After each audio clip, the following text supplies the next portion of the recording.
नमस्कार दोस्तों, स्वागत है आप सभी लोग का आपके अपने YouTube channel live study Allahabad पर। तो दोस्तों, जैसा कि आपको पता है कि प्रत्येक शाम को 7 बजे से हम लोग UP TGT PGT, Jharkhand TGT PGT, LT grade assistant professor UGC net और दोस्तों साथ ही साथ जीआईसी लेक्चरर के प्रीवियस ईयर क्वेश्चन पेपर को देखते हैं। और इसके अतिरिक्त हम लोग इस सेशन में ऐसे प्रश्नों का भी समावेश करते हैं जो आपके एग्जामिनेशन के लिए महत्वपूर्ण है। वही दोस्तों, हमारी जो दूसरी क्लास होती है वो लाइव स्टडी इलाहाबाद के मोबाइल एप्लीकेशन पे होता है। यहाँ पे हम लोग इकोनॉमिक्स के कंप्लीट कॉन्सेप्ट को पढ़ते हैं दोस्तों, क्योंकि अगर जो आपका कॉन्सेप्ट क्लियर नहीं है अर्थात थियरी क्लियर नहीं है, तो ऐसी स्थिति में दोस्तों आपको ऑब्जेक्टिव क्वेश्चन सॉल्व करने में बहुत सारी कठिनाइयों का सामना करना पड़ता है। तो आपके इसी रिक्वायरमेंट को ध्यान में रखते हुए लाइव स्टडी इलाहाबाद के मोबाइल एप्लीकेशन पे A to Z इकोनॉमिक्स के सभी कॉन्सेप्ट आपको पढ़ाए जा रहे हैं, अर्थात थियरी की यहाँ पे क्लास चल रही है।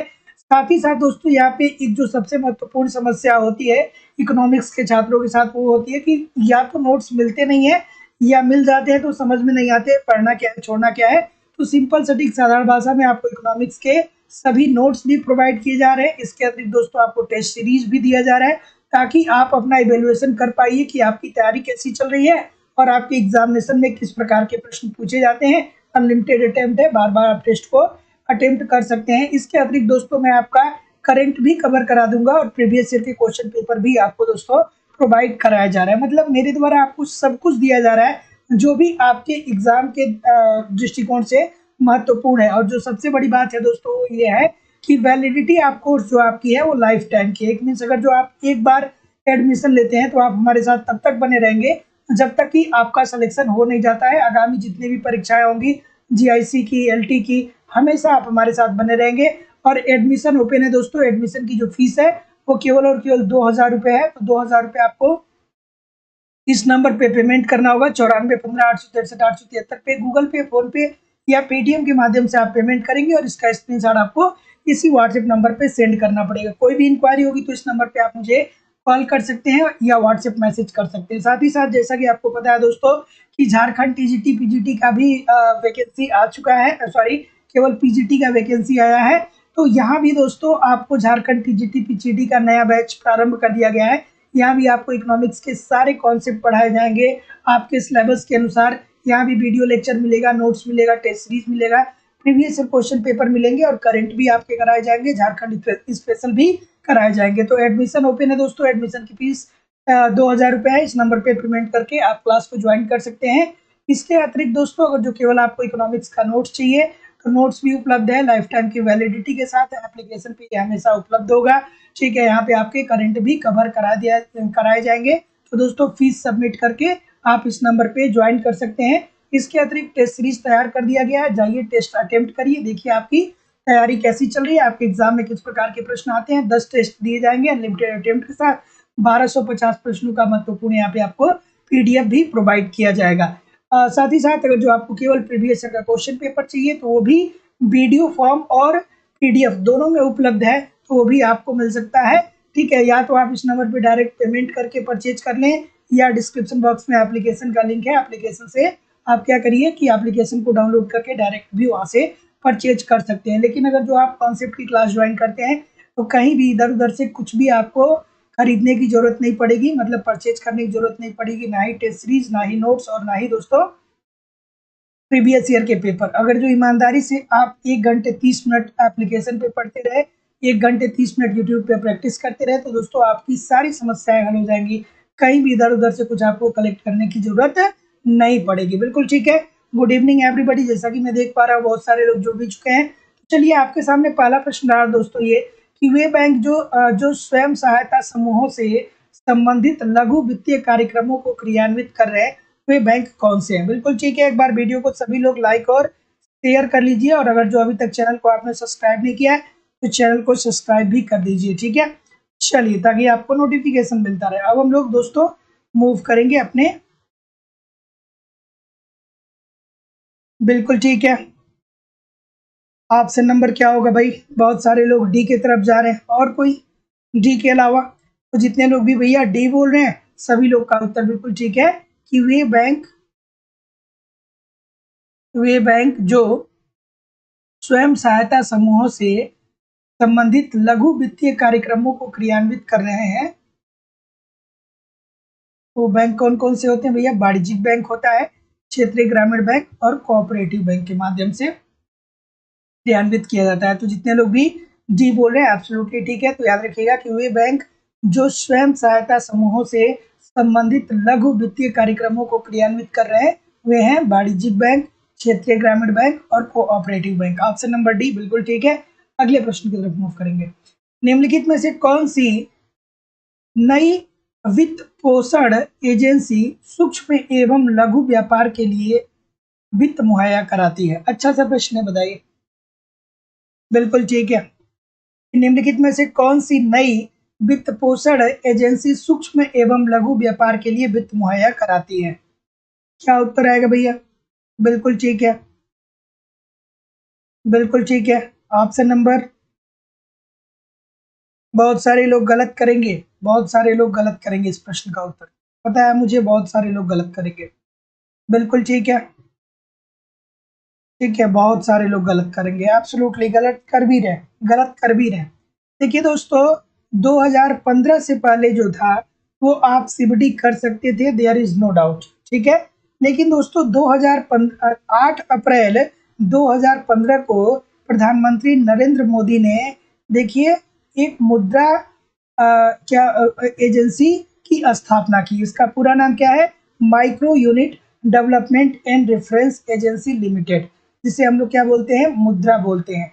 तो निम्नलिखित में से कौन सी नई वित्त पोषण एजेंसी सूक्ष्म एवं लघु व्यापार के लिए वित्त मुहैया कराती है? तो यहाँ पे दोस्तों जितने लोग भी बी बोल रहे हैं मुद्रा, सभी लोग का उत्तर यहाँ पे बिल्कुल ठीक हो जाएगा, है ना। बी अब ठीक आ रहा है ना, सभी लोग बी कर रहे हैं ना, सभी लोग का उत्तर यहाँ पे बिल्कुल ठीक हो जाएगा। तो याद रखिएगा कि नई वित्त पोषण एजेंसी सूक्ष्म एवं लघु व्यापार के लिए वित्त मुहैया कराने वाली कौन सी है? यह है मुद्रा। और इसकी स्थापना कब हुई थी दोस्तों? 8 अप्रैल 2015 में। किसके द्वारा? प्रधानमंत्री नरेंद्र मोदी के द्वारा हुआ था। इसका पूरा नाम क्या है? मुद्रा का पूरा नाम क्या है? इसका पूरा नाम है दोस्तों micro units development and reference agency limited, ठीक है। तो ऑप्शन नंबर बी बिल्कुल ठीक है। अगला, भारत में निम्नलिखित की स्थापना के आधार पे कालक्रमानुसार सजाइए। चलिए ठीक है, मतलब जिसकी स्थापना हुई उसको पहले नंबर, जिसकी स्थापना पहले हुई सबसे पहले उसको पहले नंबर पे, उसके बाद जो स्थापना हुई उसको दूसरे नंबर पे। इसी तरीके से आपको क्या करना है? सजाना है। चलिए भाई बताइए। बिल्कुल ठीक है। क्या उत्तर आ रहा है दोस्तों? इतने सारे लोग क्लास देख रहे हैं फिर भी लाइक और शेयर की संख्या काफी कम है। निवेदन है लाइक शेयर जरूर किया करिए। देखिए इतने सारे लोग क्लास देख रहे हैं फिर भी लाइक और शेयर की संख्या काफी कम है। क्या उत्तर होगा भाई? ठीक है, ऑप्शन नंबर बिल्कुल ठीक है। तो सिबडी की बात करें दोस्तों, तो सिबडी को तो सबको पता होगा कि जो सिबडी है इसकी स्थापना जो हुई थी वो कब हुई थी? 1990 में। अर्थात सिबडी मतलब भारतीय लघु औद्योगिक विकास बैंक, ठीक है। 1990 में इसकी स्थापना हुई थी। उसके बाद दोस्तों हम लोग बात करें कि भारतीय औद्योगिक निवेश निगम, भारतीय औद्योगिक निवेश बैंक, इसकी जो स्थापना हुई थी दोस्तों 1997 में हुई थी। उसके बाद दोस्तों हम लोग बात करें कि बीमा विनियामक और विकास प्राधिकरण, इसकी स्थापना कब हुई थी भैया? ये हुई थी 1999 में। और विकास वित्तीय संस्थाएं संबंधी आरबीआई कार्यदल की जो स्थापना हुई थी दोस्तों वो कब हुई थी? ये हुई थी दोस्तों 2000 के बाद ये हुई थी, ठीक है। तो क्या उत्तर आ जा रहा है यहाँ पे? तो जितने लोग भी क्या बोल रहे हैं? डी बोल रहे हैं। डी थोड़ी होगा, बी होगा ना। 3, 1, 4 और 2 होगा ना। तो ऑप्शन नंबर बी बिल्कुल ठीक है। अगला, निम्नलिखित में से कौन सी 3 स्तरीय सहकारी ऋण ढांचे में मध्यवर्ती कड़ी है? बताइए इस प्रश्न का उत्तर। बिल्कुल ठीक है, बिल्कुल ठीक है। क्या उत्तर होगा भाई? ऑप्शन नंबर, बिल्कुल, मैं आपके उत्तर को देख पा रहा हूँ, ठीक है। 3 कड़ी कौन कौन सी होती है? याद आ रहा है कि नहीं? 3 कड़ी कौन कौन सी होती है? प्राथमिक सहकारी समिति होती है, उसके बाद केंद्रीय या जिला सहकारी समिति होती है, और समिति या बैंक कह सकते हैं, या और तीसरा नंबर पे क्या होता है दोस्तों? राज्य सहकारी बैंक। तो पहला होता है प्राथमिक सहकारी बैंक, दूसरा केंद्रीय सहकारी बैंक या जिसे जिला सहकारी बैंक बोलते हैं, और जो तीसरे नंबर पे आता है उसे राज्य सहकारी बैंक बोलते हैं। तो इसमें दूसरे नंबर पे कौन आ रहा है भैया? इसमें दूसरे नंबर पे कौन आ रहा है? केंद्रीय सहकारी बैंक आ रहा है ना। तो जितने लोग भी बी बोल रहे हैं सभी लोग का उत्तर यहाँ पे बिल्कुल ठीक है। तीन स्तरीय का मतलब क्या है? प्राथमिक प्राथमिक सहकारी बैंक, केंद्रीय सहकारी बैंक और राज्य सहकारी बैंक की बात यहाँ पे हो रही है। तो दूसरे नंबर की बात बोल रहा है, अर्थात मध्यवर्ती कड़ी की बात बोल रहा है, तो इसमें केंद्रीय सहकारी बैंक हो जाएगा। अगला, SEBI को निम्नलिखित में से किस उपयुक्त मद के साथ सुमेलित करते हैं? चलिए बताइए। सेबी की बात कर रहा है, इस प्रश्न का उत्तर करिए। बिल्कुल ठीक है, क्या उत्तर होगा भैया? ऑप्शन नंबर, बिल्कुल ठीक है, बिल्कुल ठीक है। इसकी स्थापना कब हुई थी? सेबी की स्थापना कब हुई थी? कोई बता सकता है? कुछ याद आ रहा है? इसकी स्थापना कब हुई थी भैया? कुछ याद आ रहा है? स्थापना इसकी कब हुई थी? इसकी स्थापना 12 अप्रैल 1988 को हुआ था दोस्तों, लेकिन इसे वैधानिक दर्जा मिला 1992 में। और ये जो संबंधित है दोस्तों, ये पूंजी बाजार के विनिमय से संबंधित है, पूंजी बाजार का विनिमय। तो ऑप्शन नंबर जितने लोग भी बी बोल रहे हैं सभी लोगों का उत्तर यहाँ पे बिल्कुल ठीक हो जाएगा। तो इसका जो संबंध है दोस्तों, ये पूंजी बाजार के विनिमय से इसका संबंध है। Option number B right answer होगा, ना कि ऑप्शन नंबर डी। ठीक है, अगला प्रश्न, वृद्धिमान पूंजी उत्पाद अनुपात को कैसे व्यक्त किया जाएगा? बताइए।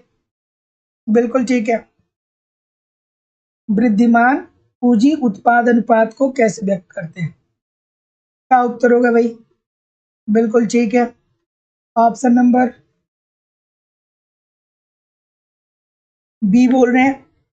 और कोई? और कोई भाई?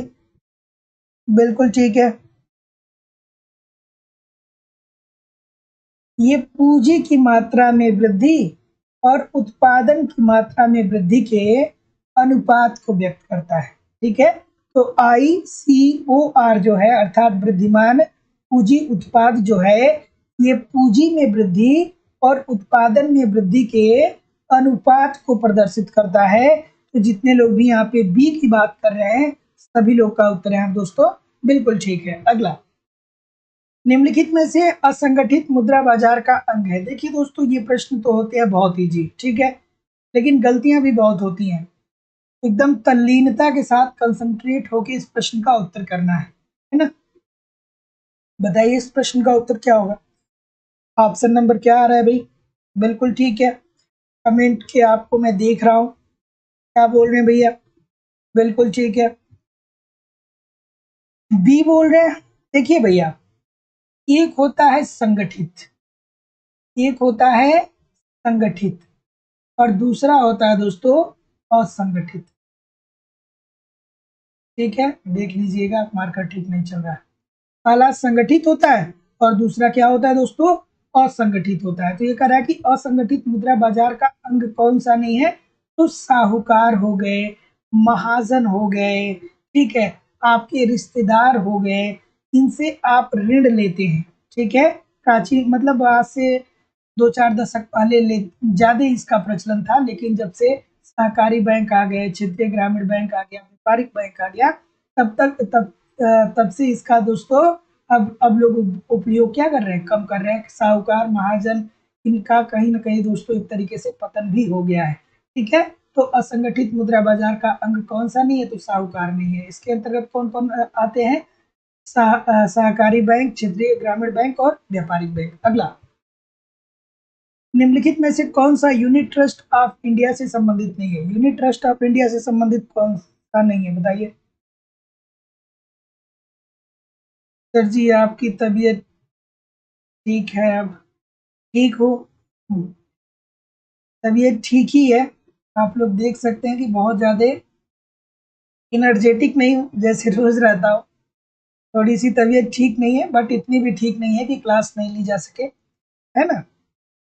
एप्लीकेशन पे जो आज क्लास चल रही थी तो थोड़ी सी प्रॉब्लम हो रही थी। चलिए बताइए इस प्रश्न का उत्तर। ऑप्शन नंबर क्या होगा भाई? ए होगा ना।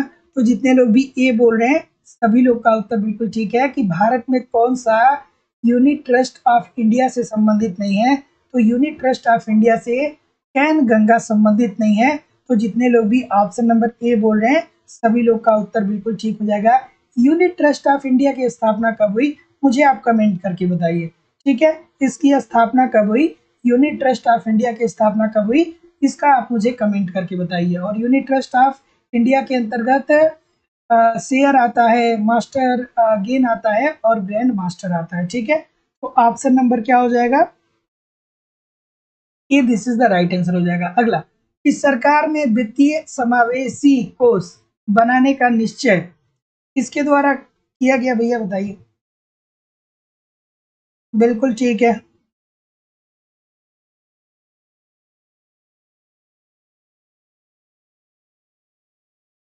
ठीक है कि भारत में वित्तीय समावेश कोष बनाने का निश्चय किसके द्वारा लिया गया? ऑप्शन नंबर क्या बोल रहे हैं भैया? रंगराजन समिति की बात बोल रहे हैं। 1964 जितने लोग भी बोल रहे हैं ना दोस्तों सभी लोग का उत्तर यहाँ पे बिल्कुल ठीक हो जाएगा। यूनिट ट्रस्ट ऑफ इंडिया की जो शुभारंभ किया गया था 1964 में किया था गया था। बिल्कुल ठीक है। इस प्रश्न का आप उत्तर अब करिए। इस सरकार में वित्तीय समावेशी कोष बनाने का निश्चय किसके द्वारा लिया गया? बिल्कुल ठीक है। बिल्कुल ठीक है। बिल्कुल ठीक है। तो जितने लोग भी रंगराजन की बात बोल रहे हैं सभी लोग का उत्तर बिल्कुल जाएगा दोस्तों। तो याद रखिएगा रंगराजन समिति के द्वारा वित्तीय समावेशी कोष बनाने का निश्चय लिया गया था। तो option number A according to the question this is the right answer हो जाएगा। अगला, ठीक है कि सरकार ने वित्तीय समावेशी कोष बनाने, फिर वही प्रश्न आ गया। फिर वही प्रश्न आ गया कि सरकार ने वित्तीय समावेशी कोष बनाने का निश्चय वित्तीय समावेशी समिति की संस्तुति के आधार पे किया। इसके अध्यक्ष कौन होंगे? रंगराजन साहब होंगे और कौन होगा? ठीक है। अगला, 1999 में एम एस वर्मा की अध्यक्षता में किसके पुनर्जीवन के लिए सुझाव देने का कार्यकारी समूह बनाया गया था? बताइए इस प्रश्न का उत्तर क्या होगा? दोस्तों थोड़ा सा सेशन को लाइक और शेयर जरूर कर दिया करिए। निवेदन है, इतने सारे लोग क्लास देख रहे हैं लेकिन फिर भी लाइक और शेयर की संख्या बहुत कम है। थोड़ा सा लाइक शेयर कर दिया करिए। और आज थोड़ा सा मैनेज करिएगा, तबीयत बहुत ज़्यादा ठीक नहीं है तो थोड़ा मैनेज करिएगा। क्या उत्तर होगा भाई? ऑप्शन नंबर जैसा कि मैं देख पा रहा हूँ डी बोल रहे हैं, कमजोर सार्वजनिक क्षेत्र के बैंक। सभी लोग का उत्तर यहाँ पे बिल्कुल ठीक हो जाएगा दोस्तों। तो याद रखिएगा कि 1999 में एम एच वर्मा की अध्यक्षता में किसके पुनर्जीवन के लिए सुझाव देने का कार्यकारी समूह बनाया गया था? तो कमजोर सार्वजनिक क्षेत्र के बैंक के लिए। ठीक है, D this is the right answer हो जाएगा। अगला, किस योजना के अंतर्गत जिला साख योजना बनाई गई है? चलिए, किस योजना के अंतर्गत जिला साख योजना बनाई गई है? बिल्कुल ठीक है। बिल्कुल ठीक है। बिल्कुल ठीक है। बिल्कुल ठीक है।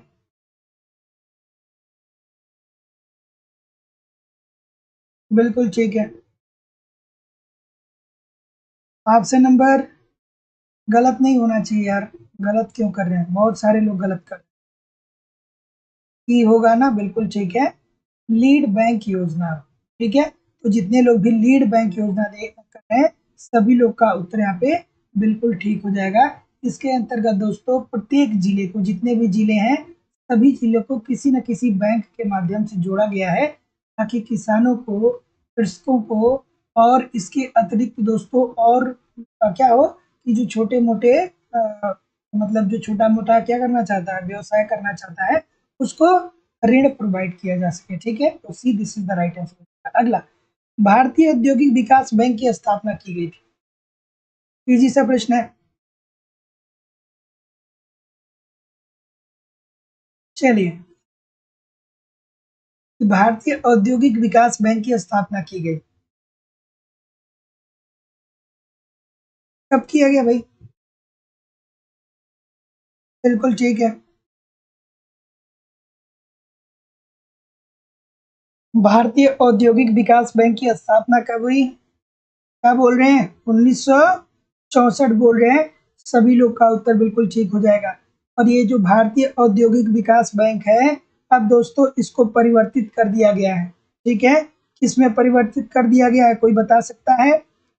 कोई बता सकता है कि किसमें परिवर्तित किया गया है इसको? ठीक है, option number B according to the question this is the right answer यहाँ पे हो जाएगा। अगला प्रश्न ये रहा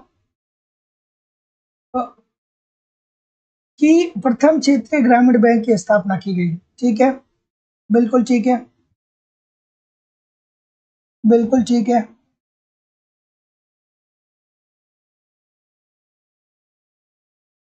प्रथम क्षेत्रीय ग्रामीण बैंक की स्थापना की गई, कब की गई भाई? ऑप्शन नंबर क्या होगा?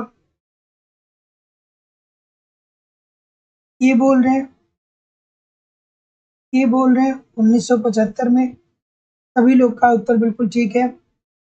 किसकी अध्यक्षता में ये किसकी अध्यक्षता में इसकी स्थापना हुई थी भैया, पता है, याद है? कर्रैया साहब आपको याद आने चाहिए। तो जितने लोग भी ए बोल रहे हैं सभी लोग का उत्तर यहाँ पे बिल्कुल ठीक हो जाएगा। अगला कि भारतीय कृषि के लिए निम्न में से कौन सा संस्थागत साख का स्रोत नहीं है? भारतीय कृषि के लिए निम्न में से कौन सा संस्थागत साख का स्रोत नहीं है? चलिए बताइए। ठीक है, क्या उत्तर होगा भाई? तो जैसा कि मैं देख पा रहा हूँ आपका उत्तर क्या आ रहा है? बी आ रहा है। और कोई बी बोल रहे हैं? ठीक है, तो जितने लोग भी बी बोल रहे हैं सभी लोग का उत्तर बिल्कुल ठीक है। ये गैर संस्थागत के अंतर्गत साहूकार, महाजन, रिश्तेदार ये सब आते हैं। और जो संस्थागत साख का स्रोत है वो है क्षेत्रीय ग्रामीण बैंक, सहकारी समिति और वाणिज्यिक बैंक। अगला, भारत में सहकारिता की चेष्टा 1904 में प्रारंभ की गई थी, बताइए क्या उत्तर होगा भाई? किस क्षेत्र में किया गया? भारत में सहकारिता की चेष्टा 1904 में प्रारंभ किया गया, इसके संदर्भ में क्या उत्तर होगा? ऑप्शन नंबर बी बोल रहे हैं कुछ लोग। बी नहीं होगा भैया, ऑप्शन नंबर डी होगा। जितने लोग भी डी बोल रहे हैं सभी लोग का उत्तर बिल्कुल ठीक है। कृषि शाख में option number D according to the question this is the right answer हो जाएगा। अगला, बैंक दर क्या है? बच्चों वाली बात आ गई। बैंक दर क्या होता है? बैंक दर क्या होता है, इस प्रश्न का उत्तर करिए। ठीक है, बैंक दर से आशय क्या है? ठीक है, ऑप्शन नंबर डी बोल रहे हैं। डी वाले जितने भी हैं सब सही हैं। डी वाले जितने भी हैं सब सही हैं क्या? बिल्कुल ठीक है, सब सही है डी वाले। डी वाले सब गलत, सब गलत, सब गलत। ठीक है, सी वाले जितने हैं सब सही। कि बैंक को देश के केंद्रीय बैंक से प्राप्त वित्तीय सहायता पर जो ब्याज देना होता है, मतलब जब केंद्रीय बैंक जो होता है वो व्यावसायिक बैंकों को या व्यापारिक बैंकों को जब क्या देता है, ऋण देता है, तो उस पे जो वो दर लगाता है वो क्या होता है दोस्तों, उसे बैंक दर बोला जाता है। और जब व्यापारिक बैंक आम जनता को ऋण देता है तो उस पे जो दर लगाया जाता है उसे ब्याज दर बोला जाता है। तो बैंक दर जब ऋण देगा इसको, आर आरबीआई अर्थात देश का केंद्रीय बैंक ऋण किसको दे रहा है? व्यावसायिक बैंकों को, व्यापारिक बैंकों को दे रहा है, तो ये होता है बैंक दर। और जब ये व्यापारिक बैंक आम जनता को ऋण देती है तो ये होता है ब्याज का दर। ई उत्तर होगा। डी क्यों कर रहे थे भाई? अगला, कि मुद्रा बाजार के असंगठित भाग में, ठीक है, मुद्रा बाजार के असंगठित भाग में कौन सी बातें नहीं है, बताइए। बिल्कुल ठीक है। क्या उत्तर होगा भाई? ऑप्शन नंबर,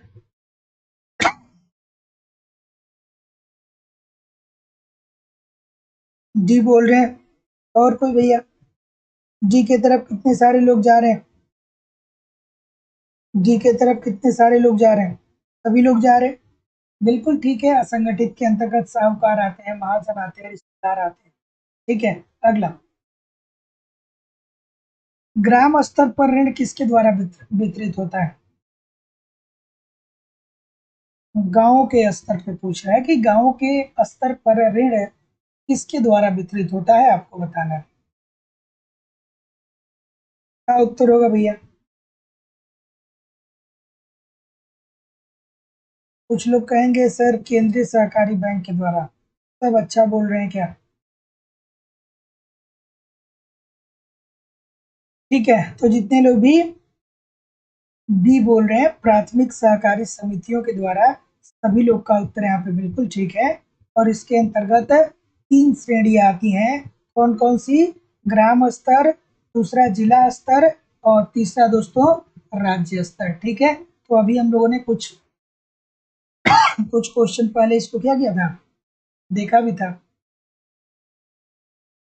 अगला, नाबार्ड सहकारी संस्थाओं को किस संगठन के माध्यम से पुनर्वित्त प्रदान करता है? चलिए बताइए क्या उत्तर होगा भाई। नाबार्ड की बात कर रहा है कि नाबार्ड सहकारी संस्थाओं को इस संगठन के माध्यम से पुनर्वित्त प्रदान करता है। किस संगठन के माध्यम से भैया? बिल्कुल ठीक है। ऑप्शन नंबर क्या होगा? बिल्कुल ठीक है। बिल्कुल ठीक है। ऑप्शन नंबर क्या बोल रहे हैं?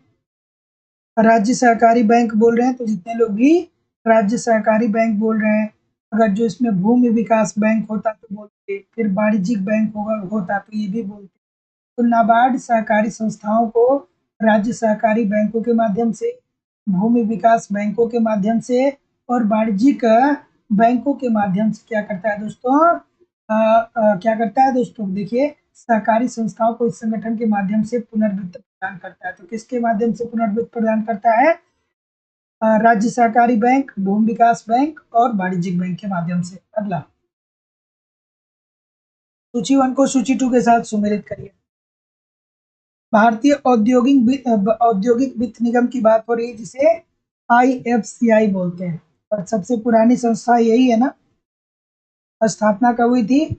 1948 में हुई थी। भारतीय औद्योगिक साख एवं निवेश निगम लिमिटेड की स्थापना कब हुई थी? 1955 में हुआ था। और भारतीय औद्योगिक विकास बैंक की दोस्तों बात करें, ये 64 तो सबको याद होना चाहिए यार, है ना। और भारतीय यूनियन ट्रस्ट की बात करें तो ये 1900 1963 में, 1963 में। अगला, भारत में कृषि के लिए दीर्घकालीन साख देने वाली संस्था है। भारत में कृषि के क्षेत्र में दीर्घकालीन साख देने वाली संस्था कौन सी है? चलिए बताइए। बिल्कुल ठीक है। दीर्घकाल की बात कर रहा है। बिल्कुल ठीक है। बिल्कुल ठीक है। भूमि विकास बैंक ना। और भूमि विकास बैंक की स्थापना क्यों हुई थी भैया? ताकि ये कृषकों को ऋण दे सके। ठीक है, कृषक अपने भूमि को उपजाऊ बना सके, इसके लिए वो ऋण दे सके। ठीक है, तो जितने लोग भी बी बोल रहे हैं, सभी लोग का उत्तर बिल्कुल ठीक है। अगला, देश में स्थापित प्रथम दीर्घकालीन औद्योगिक ऋण प्रदान करने वाला संस्था है। अभी देखे हैं भाई, अभी देखे हैं जिसकी बात मैं किया हूँ, भारतीय औद्योगिक वित्त निगम, जिसे क्या बोलते हैं भैया? आईएफसीआई। ठीक है, क्या उत्तर होगा? ऑप्शन नंबर बी बोल रहे हैं ना, तो जितने लोग भी बी बोल रहे हैं सभी लोग का उत्तर बिल्कुल ठीक है। और इसकी स्थापना कब हुई थी भैया? इसकी जो स्थापना हुई थी 1948 में हुई थी, याद होना चाहिए। अच्छा, जो आज चैनल पे नया आएगा उसको लगेगा कैसे क्लास हो रही है, बहुत सुस्त क्लास हो रही है, बहुत स्लो क्लास हो रही है। तो जो लोग भी नए ज्वाइन कर रहे हैं उनको मैं बता दूं कि थोड़ी सी तबीयत मेरी आज ठीक नहीं है, इस वजह से क्लास जो है वो स्लो स्लो चल रहा है। ठीक है, तो स्लो नहीं चल रहा है, थोड़ा सा एक्सप्लेनेशन जो है वो कम हो रहा है, तो इस बात को भी ध्यान में रखिएगा। अगला प्रश्न कि भारत व्यापार की शर्त निर्दिष्ट करती है। व्यापार की शर्त क्या निर्दिष्ट करता है भैया? ऑप्शन नंबर क्या होगा? बिल्कुल ठीक है, सी बोल रहे हैं। तो जितने लोग भी सी बोल रहे हैं कि निर्यात कीमत एवं आयात कीमतों के बीच अनुपात को, सभी लोग का उत्तर यहाँ पे दोस्तों बिल्कुल ठीक हो जाएगा। तो व्यापार की शर्तें क्या निर्दिष्ट करती हैं? जो हमारी निर्यात की कीमत है और आयात की कीमत के बीच के अनुपात को। Option number C, this is the right answer दोस्तों, यहाँ पे हो जाएगा। अगला प्रश्न कि जब एक देश के निर्यातों की मांग की कीमत लोच आयातों की तुलना में कम होती है, कम हो रही है, देखिएगा कम हो रही है, तब उस देश की व्यापार शर्त की प्रवृत्ति कैसी होगी? बढ़िया प्रश्न है, बताइए। ठीक है, जब एक देश के निर्यातों की मांग की कीमत लोच आयातों की तुलना में कम होती है, तब उस देश की व्यापार शर्तों की प्रवृत्ति कैसी होगी? बिल्कुल ठीक है, क्या उत्तर होगा भाई? बी बोल रहे हैं, बी बोल रहे हैं ना? एक बार दोस्तों इस प्रश्न का उत्तर मैंने ए बताया था, लेकिन वहां पे ये उत्तर गलत था। ठीक है, जब कम होगी तो प्रतिकूल होगा, और जब ज्यादा होगी तब अनुकूल होगा। ठीक है, तो एक बार मैंने इसका उत्तर गलत बता दिया था, तो इस बात को वो मैनेज करिएगा। जब कम होगी तो भैया प्रतिकूल होगा, अधिक होगी तब अनुकूल होगा। Option number B, this is the right answer हो जाएगा। अगला, निम्नलिखित में से जैकब वाइनर का नाम संबंधित है। जैकब वाइनर का नाम किससे संबंधित है? थोड़ा सा वीडियो को लाइक और शेयर दोस्तों जरूर कर दिया करिए, निवेदन है सभी लोगों से। बिल्कुल ठीक है, जैकब वाइनर का नाम संबंधित है। इजी सी बात है, जैकब वाइनर जब भी आपके सामने आए तो पी एक्स अपान पी एम, ये याद आना चाहिए। याद आया? याद आना चाहिए। ठीक है, तो ये व्यापार की एकल साधन शर्त से संबंधित है और व्यापार की उपयोगिता शर्त से भी संबंधित है। तो जितने लोग भी बी और सी दोनों बोल रहे हैं सभी लोग का उत्तर बिल्कुल ठीक है। अगला, दरिद्रता की विकास की अवधारणा संबंधित है। दरिद्रता की विकास की अवधारणा किससे संबंधित है, बताइए। बिल्कुल ठीक है, बिल्कुल ठीक है, बिल्कुल ठीक है। तो दरिद्रता के विकास के अंतर्गत दोस्तों क्या बातें की गई थी? यही तो बातें की गई थी ना कि जब देश की जनसंख्या बढ़ेगी तो उत्पादन का स्तर तेजी से बढ़ेगा, और उत्पादन का स्तर बहुत तेजी से बढ़ेगा तो एक बिंदु ऐसा आ जाएगा जहां पे ऐसा होता है, ऐसा हो सकता है कि व्यापार की जो शर्त है वो उस देश के प्रतिकूल हो जाए, मतलब देश को क्या होने लगे, हानि होने लगे व्यापार से। तो ये बात किसने कही थी? जगदीश भगवती के द्वारा कहा गया था। ऑप्शन नंबर बी बिल्कुल ठीक। आय व्यापार शर्त व्यक्त होता है, आय व्यापार शर्त किसके द्वारा व्यक्त होता है भैया बताइए। आय व्यापार शर्त व्यक्त होता है, किसके द्वारा व्यक्त होता है? चलिए बिल्कुल ठीक है, क्या उत्तर हो जाएगा भाई? ये जो प्रश्न बताएगा वो वाकई में अच्छे से कर रहा है। ठीक है, ये जो प्रश्न बताएगा वो वाकई में इकोनॉमिक्स अच्छे से कर रहा है। आय व्यापार शर्त व्यक्त होता है, ठीक है, बिल्कुल ठीक है। भैया इसमें निर्यात और आयात की बात होती है ना, निर्यात और आयात की बात होती है ना, तो ऑप्शन नंबर इसका क्या हो जाएगा? ऑप्शन नंबर जितने लोग भी डी बोल रहे हैं दोस्तों, सभी लोग का उत्तर यहाँ पे बिल्कुल ठीक हो जाएगा। Option number D according to the question this is the right answer हो जाएगा। उपरोक्त में से कोई भी नहीं होगा। ऑप्शन नंबर डी एब्सोल्युटली ठीक है। अगला प्रश्न, सामुदायिक तटस्थ वक्र परिचय कराता है। सामुदायिक तटस्थ वक्र किसका परिचय कराता है? ठीक है,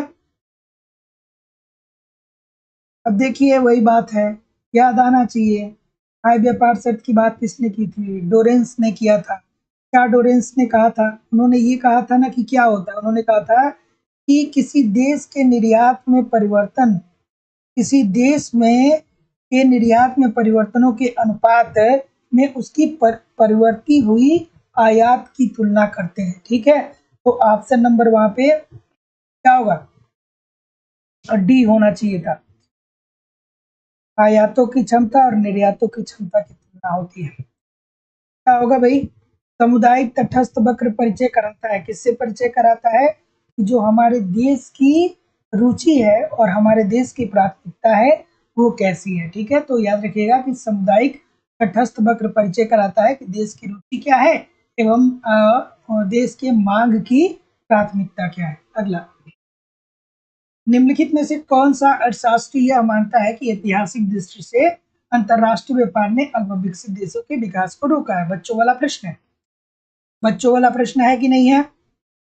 बताइए कि निम्नलिखित में से कौन सा अर्थशास्त्री यह मानता है कि ऐतिहासिक दृष्टि से अंतरराष्ट्रीय व्यापार ने अल्प विकसित देशों के विकास को रोका है? बिल्कुल ठीक है। जितने लोग भी बी जा रहे हैं बहुत अच्छा जा रहे हैं। बी वाले कितने हैं? बी वाले कितने हैं भैया? सब हैं? कुछ लोग हैं? बिल्कुल ठीक है। डी वाले जितने सब सही हैं। रॉल्फ डेविस ने ये बात कही थी, ईगर साहब ने बात कही थी और गुरनार मेडल साहब ने कहा था। इन्होंने ये कहा था कि जब कोई एक अल्प विकसित देश से व्यापार करता है तो ऐसी स्थिति में अल्प विकसित देश को बहुत कंप्रोमाइज करना पड़ता है। ठीक है, और अल्प विकसित देश को हानि होती है। अगला, प्रतिकूल व्यापार की शर्त अल्प विकसित देशों की गरीबी का मुख्य कारण है। ये बात किस अर्थशास्त्री के द्वारा कहा गया? बताइए। प्रतिकूल व्यापार की शर्त अल्प विकसित देशों की गरीबी का मुख्य कारण है, ये बात किसके द्वारा कहा गया? क्या उत्तर होगा भाई?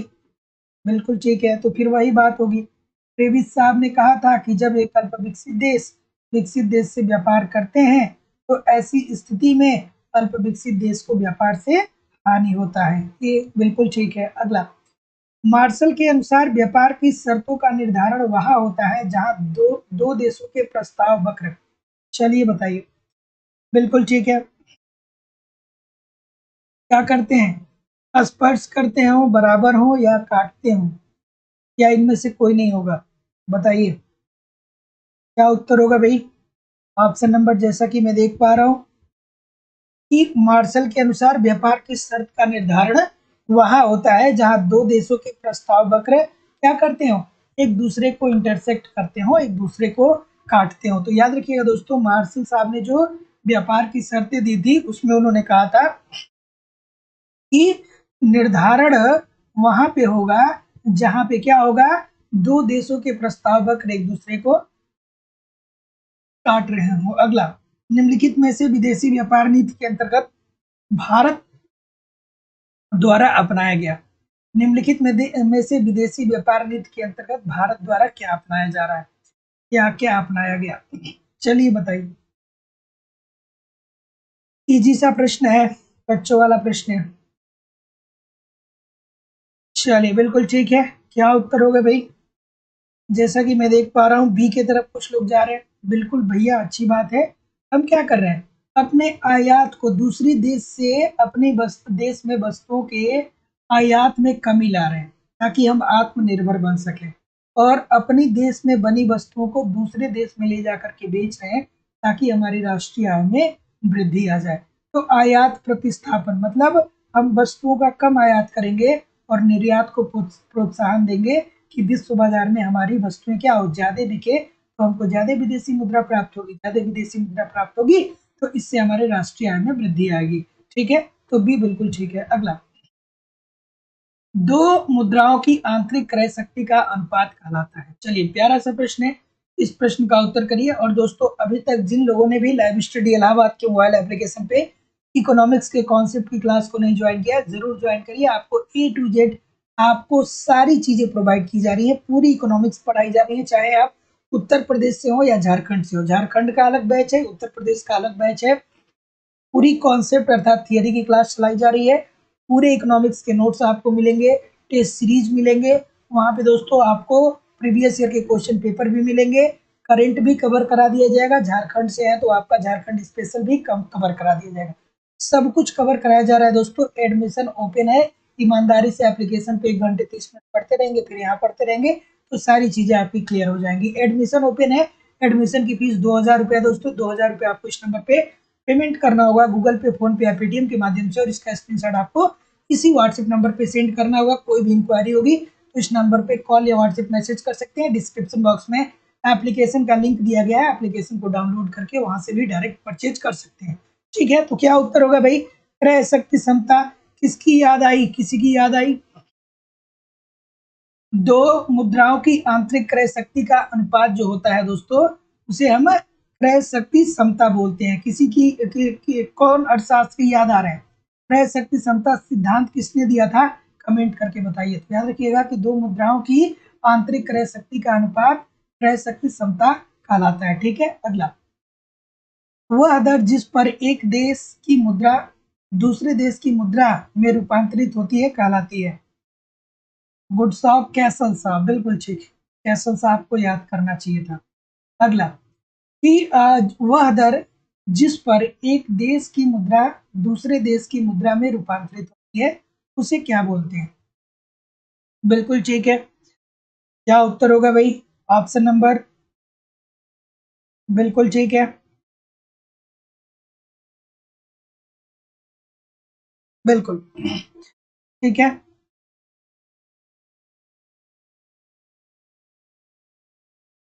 ठीक है। तो जितने लोग भी सी बोल रहे हैं, विदेशी विनिमय दर, बिल्कुल ठीक है। हम दोस्तों डॉलर के एक इकाई के बदले हम डॉलर के एक इकाई के बदले अपने रुपए का कितना इकाई देंगे? 80 इकाई देंगे। ठीक है, तो यही होता है दोस्तों। तो वह दर जिस पर एक देश की मुद्रा दूसरे देश की मुद्रा में रूपांतरित होती है इसे हम विदेशी विनिमय दर बोलते हैं। तो एक इकाई के बदले एक इकाई के बदले डॉलर की एक इकाई के बदले हम कितनी इकाई देंगे? 80 इकाई देंगे। तो जितने लोग भी सी बोल रहे हैं बिल्कुल ठीक है। अगला, विदेशी विनिमय की भौतिक सुपुर्दगी किस मामले में होनी चाहिए? इजी सी बात है भाई। विदेशी विनिमय की भौतिक सुपुर्दगी किस मामले में होनी चाहिए? बिल्कुल ठीक है,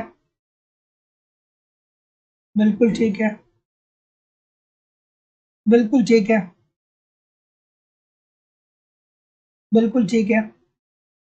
दोस्तों याद रखिएगा इस बात को, इस स्पॉट बाजार में वस्तु के वर्तमान कीमत पर व्यापार होता है। स्पॉट बाजार जो होता है इसके अंतर्गत जो वस्तुएं होती हैं इसकी वर्तमान कीमत पे व्यापार होता है, लेकिन इसकी भौतिक जो सुपुर्दगी की जाती है वो बाद में की जाती है। जैसे कि कच्चा तेल जो है इसका उदाहरण है। ठीक है, अगला, निर्यातक अपने जोखिम को किसके द्वारा कम कर सकते हैं? निर्यातक जो होते हैं वो अपने जोखिमों को कैसे कम कर सकते हैं, बेसिकली आपको बताना है। थोड़ा सा वीडियो को लाइक और शेयर भी दोस्तों जरूर किया करिए, निवेदन है सभी लोगों से। क्या उत्तर हो जाएगा भाई? बिल्कुल ठीक है, बिल्कुल ठीक है। सट्टेबाजी करेंगे? सट्टेबाजी करेंगे क्या? बिल्कुल ठीक है। तो दोस्तों क्या होता है? प्रतिरक्षण, अर्थात ये किसकी बात कर रहा है? हेजिंग की बात कर रहा है। याद रखिएगा, हेजिंग की बात कर रहा है। ठीक है, हेजिंग को प्रतिरक्षण बोलते हैं। ठीक है, तो निर्यातक अपने जोखिमों को किसके द्वारा कम करते हैं? तो ये होता है दोस्तों प्रतिरक्षण या hedging. Option number C according to the question this is the right answer हो जाएगा। इसके अंतर्गत निर्यातक जो होता है वो भविष्य में आने वाली जोखिमों के लिए अपने आप को सुरक्षित करना चाहते हैं। अगला, विनिमय दर विभिन्न क्षेत्रों या देशों के मध्य समान होने को अभिमुख होती है, इसका कारण क्या होता है? बच्चों वाली बात आ गई। बिल्कुल ठीक है। विदेशी दर विभिन्न क्षेत्रों या देशों के मध्य समान होने को उन्मुख होता है, इसका कारण क्या है भैया? बिल्कुल ठीक है।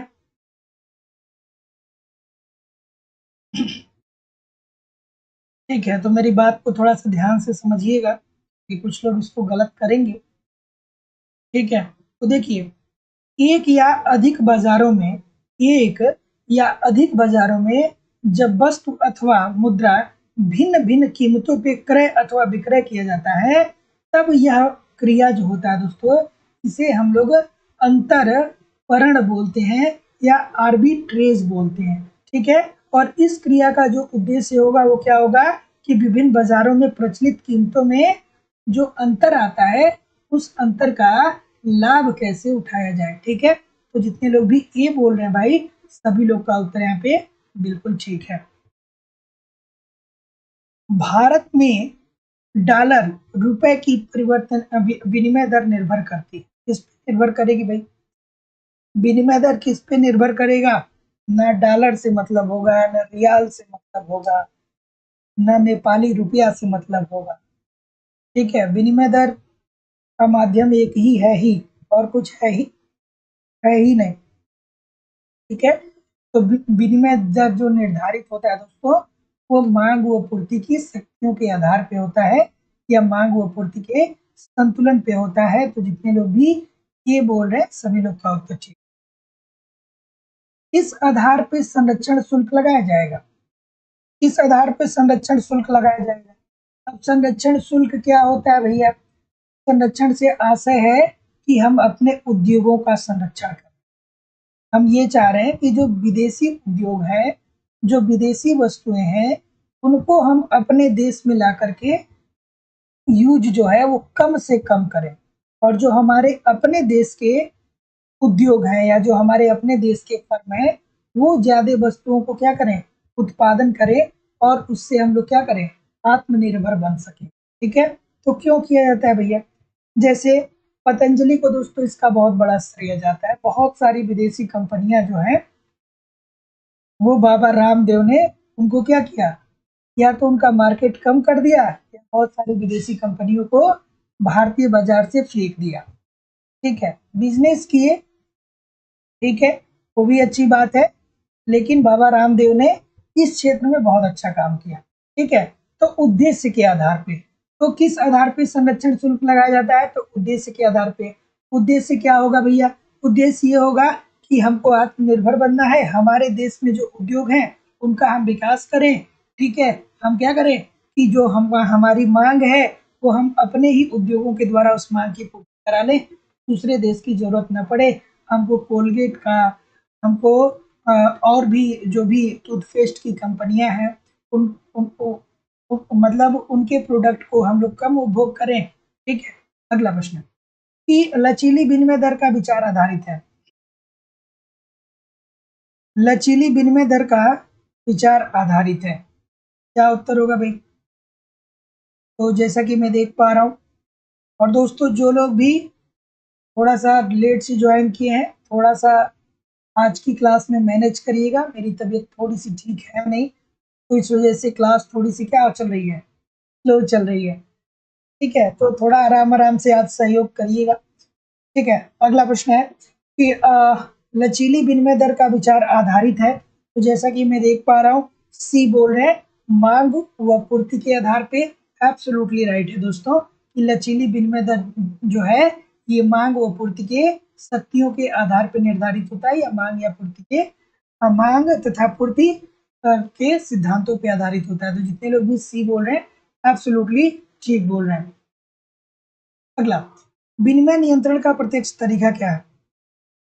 विनिमय नियंत्रण का प्रत्यक्ष तरीका क्या है, चलिए बताइए। प्रत्यक्ष तरीका एक होता है अप्रत्यक्ष तरीका, और दूसरा होता है दोस्तों प्रत्यक्ष तरीका। अप्रत्यक्ष तरीका के अंतर्गत आप क्या करेंगे कि आप विदेशी वस्तुएं जो आपके देश में आएंगी, उस पे आप बड़े पैमाने पे क्या लगा देंगे, प्रशुल्क लगा देंगे, अर्थात टैक्स लगा देंगे। तो जब ज़्यादा टैक्स लगाएंगे तो उससे क्या होगा दोस्तों, पेट्रोल होगा ही होगा। लेकिन यहाँ पे प्रत्यक्ष तरीका की बात कर रहा है, ठीक है। क्या उत्तर होगा भाई, ऑप्शन नंबर, बिल्कुल ठीक है।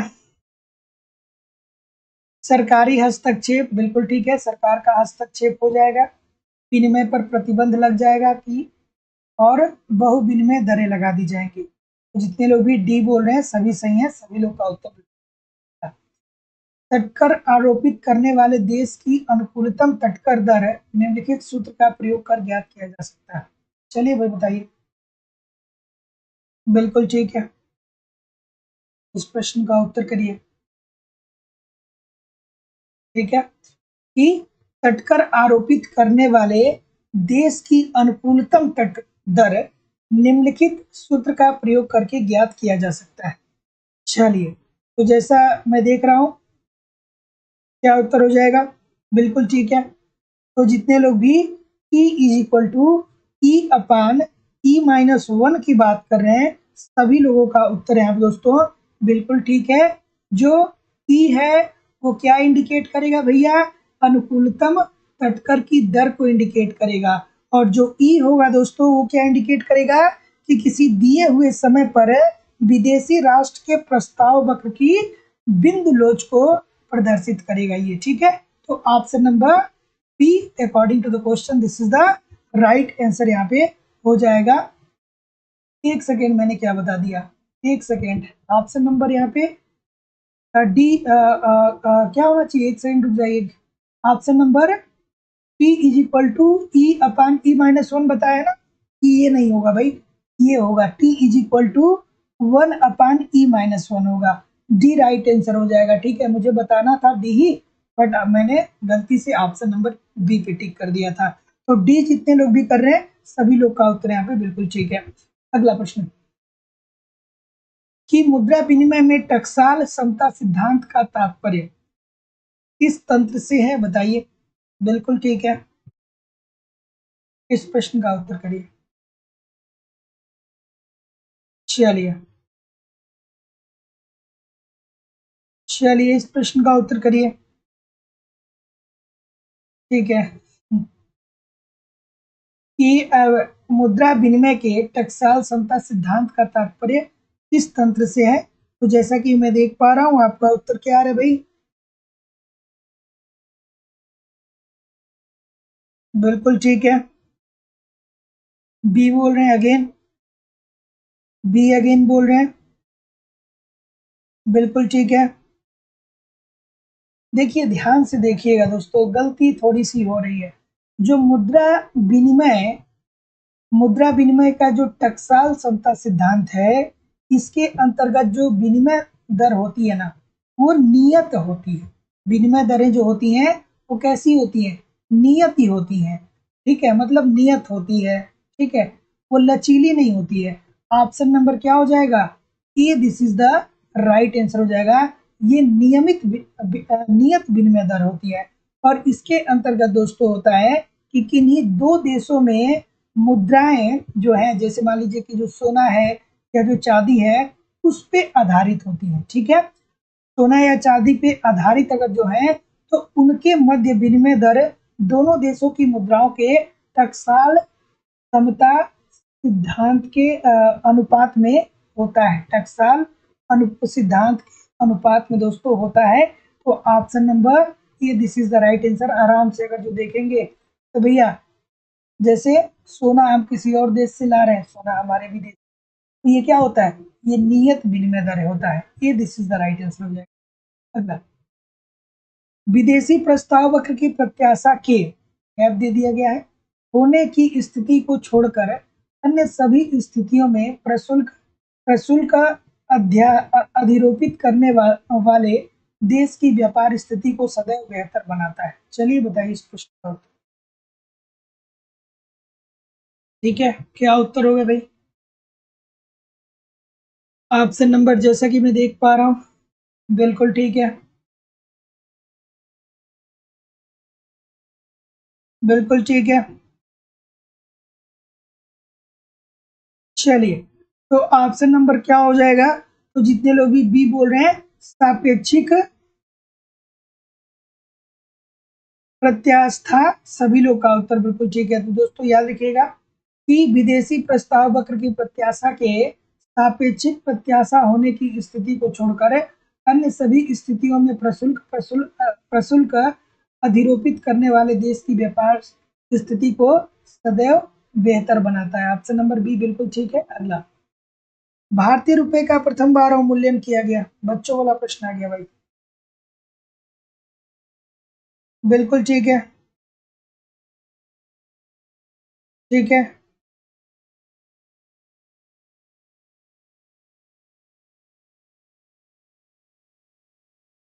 चलिए,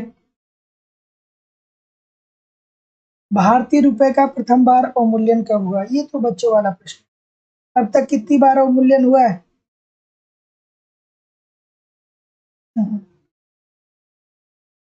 ब्लॉक हो जाओगे भाई, ठीक है। अगला प्रश्न, कि भारतीय रुपए का प्रथम बार अवमूल्यन किया गया, कब किया गया भाई? ऑप्शन नंबर क्या हो जाएगा? बिल्कुल ठीक है। तो जितने लोग भी क्या बोल रहे हैं, बी बोल रहे हैं ना, 1949 में, ठीक है। ऑप्शन नंबर बी बिल्कुल ठीक हो जाएगा, ठीक है। इस प्रश्न का उत्तर करिए। 49, 1949, 1966 और 1991, ठीक है। 1966, 1949, 1966 और 1991। 1951 में अवमूल्यन जो हुआ था, कितने चरण में हुआ था, कमेंट करके बताइए। अगला, बिल्कुल ठीक है। इष्टतम प्रशुल्क के बारे में निम्नलिखित कथनों पर आप विचार करिए। बिल्कुल ठीक है। इष्टतम प्रशुल्क के बारे में निम्नलिखित कथनों पर विचार करिए। चलिए भैया विचार करके बताइए क्या उत्तर होगा। आज ही हम लोग पढ़ रहे थे ना भैया, आज ही हम लोग पेरेटो साहब को एप्लीकेशन पे पढ़ रहे थे। तो हम लोग पढ़ रहे थे कि पेरेटो साहब छोटी सी बात करते हैं, किसी के कल्याण में कमी भी किए बिना, किसी को हानि पहुंचाए बिना दूसरे को लाभ नहीं पहुंचाया जा सकता है, ठीक है। तो ये जितने लोग भी कर रहे हैं कि, और फिर हमने ये भी पढ़ा था ना कि पेरेटो साहब ने पूर्ण प्रतियोगिता की बात भी की थी। तो पेरेटो इष्टतम की बात पूर्ण प्रतियोगिता में पेरेटो साहब ने किया था, बिल्कुल ठीक है। तो लाभार्थी देश विश्व बाजार में किसी समुदाय, किसी विशेष वस्तु के बारे में बड़ा उत्पादक देश होता है, ठीक है। अगला है कि इष्टतम प्रशुल्क में विचलन से कल्याण में गिरावट प्राप्त होता है। तो ये दोनों बात हम लोगों ने देखा था। तो जितने लोग भी ए बोल रहे हैं, ए और बी दोनों सही है, सभी लोग का उत्तर बिल्कुल ठीक है। अगला प्रश्न, कि निम्नलिखित अर्थशास्त्रियों में कौन संरक्षणवादी व्यापार नीति का मजबूती से समर्थन किया, ठीक है। चलिए, चलिए क्या उत्तर होगा भाई?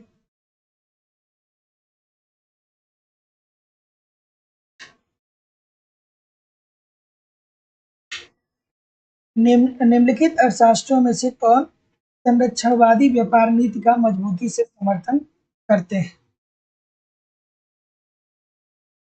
क्या उत्तर होगा भैया?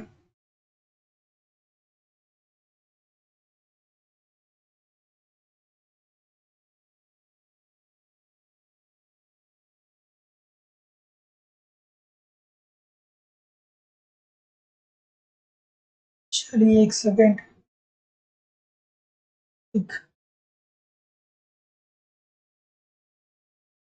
ऑप्शन नंबर क्या होगा? ये बोल रहे हैं बहुत सारे लोग,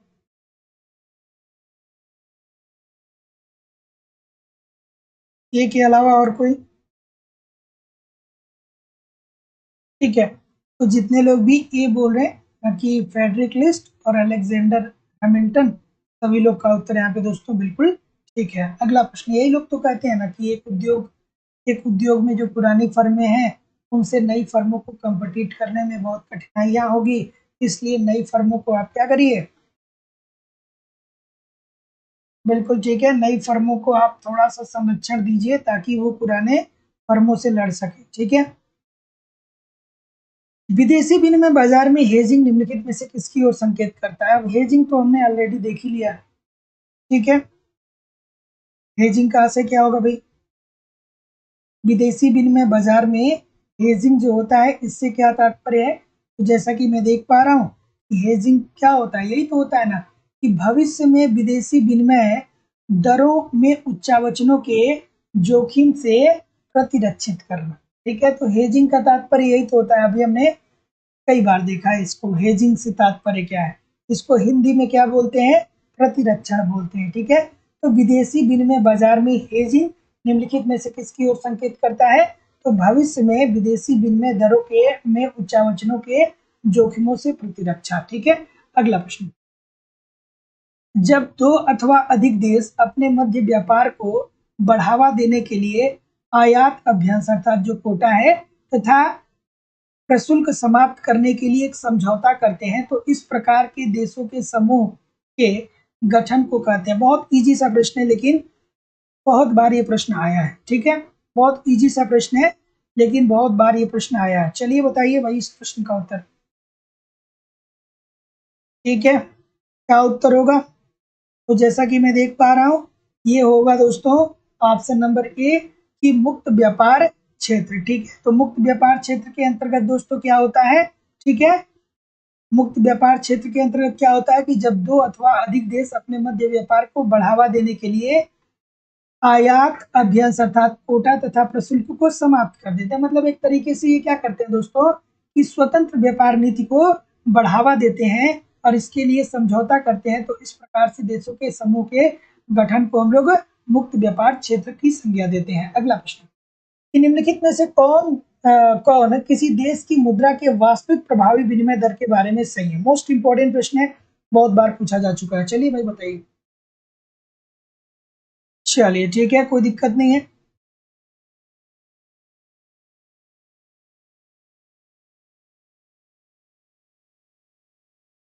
चलिए इस प्रश्न का उत्तर करिए।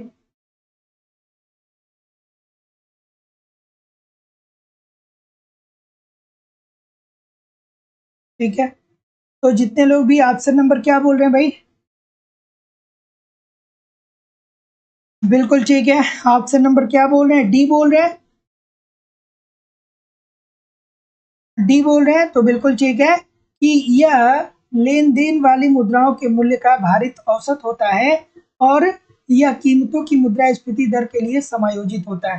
तो ए और बी दोनों सही हो जाएंगे। Option number D this is the right answer हो जाएगा। तो याद रखिएगा कि निम्नलिखित में से कौन किसी देश की मुद्रा के वास्तविक प्रभावी विनिमय दर के बारे में सही है? तो यह लेन देन वाली मुद्राओं के मूल्य का भारित औसत औसत होता है।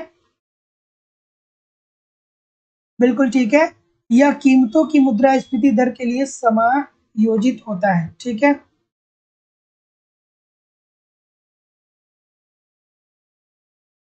चलिए इस प्रश्न का उत्तर करिए।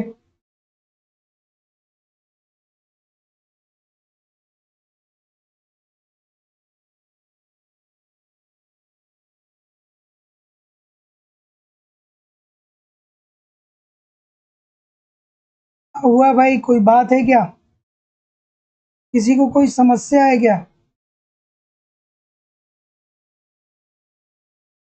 हुँ? पूरी दुनिया परेशान है कि सफलता कैसे पाई जाए। कुछ लोग इस बात में परेशान हैं कि हम कैसे लोगों को डिस्टर्ब करें, हाँ? कुछ लोग इस बात में परेशान हैं कि कैसे डिस्टर्बेंस फैलाया जाए। तो एक लाइन की बात समझ लीजिए, ठीक है? जो भी यहाँ पे 1-2 लोग आके डिस्टर्बेंस फैलाते हैं, आप अभी बहुत बच्चे हो, ठीक है? बहुत बच्चे हो। अभी बदमाशी का आपने बदमाशी के नर्सरी में भी आपने पढ़ाई नहीं की है। यार शर्म आनी चाहिए। रोज मैं एक लोग को देखता हूँ और वो कौन है ये मैं जानता हूँ। वो कौन है ये मैं जानता हूँ कि वो कौन है। जो भी आता है उसका पूरा नंबर मेरे पास रहता है। टेक्निकल टीम काम करती है। बदतमीजी की भी एक हद होती है। यार 2 घंटे क्लास ले रहा हूँ, मेरी तबीयत ठीक नहीं है, फिर भी मैं क्लास ले रहा हूँ। मजाक थोड़ी चल रहा है।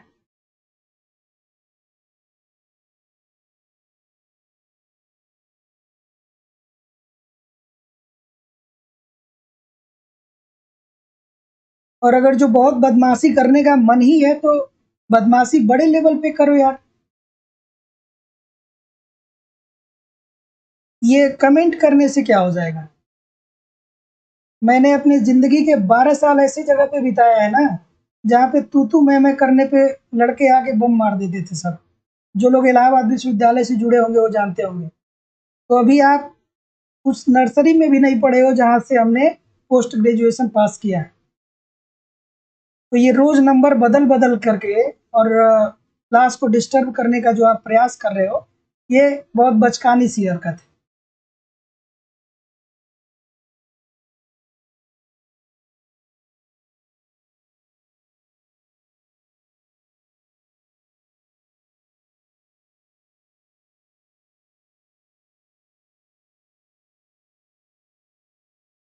कभी 10 लोग के बीच में खड़ा हो जाओगे, अगर जो ना कभी 10 लोग के बीच में खड़े हो जाओगे तो मुंह से एक आवाज नहीं निकल पाएगी। जो आज इतने बड़े बदमाश बन के आ रहे हो, इतने बड़े बदमाश बन के आ रहे हो कि आगे कमेंट कर रहे हैं।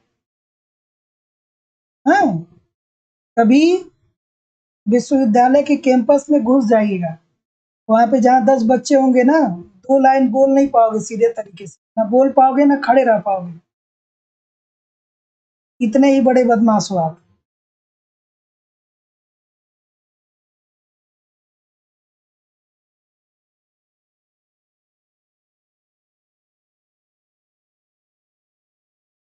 छोटी सी जगह पे रहते हो ना, तो छोटी सी बुद्धि है, छोटा सा दिमाग है, छोटा सा परिवार है। अब परिवार ने संस्कार गलत दिए कि आपके संस्कार गलत हो गए, अब ये कौन जानता है।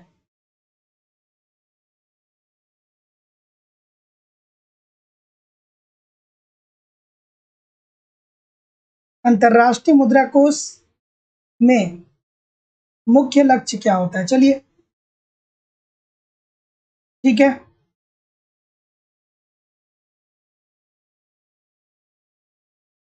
अंतरराष्ट्रीय मुद्रा कोष के मुख्य लक्ष्य क्या है?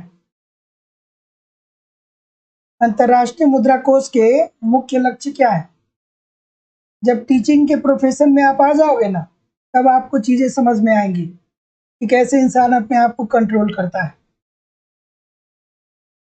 12 साल की मतलब अपनी पूरी एक जिंदगी मैंने बिताया है इलाहाबाद विश्वविद्यालय के कैंपस में।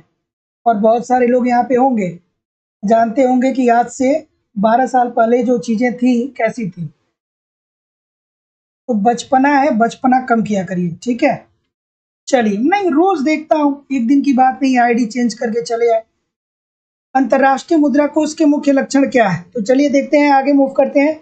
ऑप्शन नंबर डी बोल रहे हैं सभी लोग कि अंतरराष्ट्रीय अंतरराष्ट्रीय तरलता में वृद्धि करके बहुपक्षीय व्यापार को प्रोत्साहित करना। Option number D according to the question this is the right answer हो जाएगा। अगले प्रश्न की तरफ मूव करेंगे कि विश्व व्यापार संगठन के एक प्रावधान के अनुसार मोस्ट फेवरेट राष्ट्र की परिस्थिति प्रदान की जाएगी किसको? चलिए बताइए इस प्रश्न का उत्तर। चलिए, कि विश्व व्यापार संगठन के एक प्रावधान के अनुसार मोस्ट फेवरेट राष्ट्र की परिस्थिति प्रदान किसको की जाएगी? क्या उत्तर होगा भाई? ऑप्शन नंबर, बिल्कुल ठीक है। किसकी बात कर रहा है? विश्व व्यापार संगठन की बात कर रहा है, ठीक है। डब्ल्यूटीओ की बात कर रहा है। और इसके अंतर्गत डब्ल्यूटीओ के जितने भी सदस्य देश होंगे उनको शामिल किया जाएगा। तो option number C according to the question this is the right answer हो जाएगा, ठीक है। कि विश्व व्यापार संगठन के एक प्रावधान के अनुसार मोस्ट फेवरेट राष्ट्र की परिस्थिति प्रदान किसको की जाएगी? जो डब्ल्यूटीओ के सदस्य होंगे, अर्थात सभी सदस्य देशों को। Option number C this is the right answer हो जाएगा। अगला, कि निम्नलिखित में से कौन विश्व बैंक के अंग है? विश्व बैंक का अंग कौन सा है? बताइए, इस प्रश्न का उत्तर करिए। विश्व बैंक का अंग कौन सा है? चलिए, बिल्कुल ठीक है। विश्व बैंक के कितने अंग हैं? बताइए कमेंट करके मुझे कि विश्व बैंक के कितने अंग हैं। ठीक है, क्या उत्तर होगा भाई?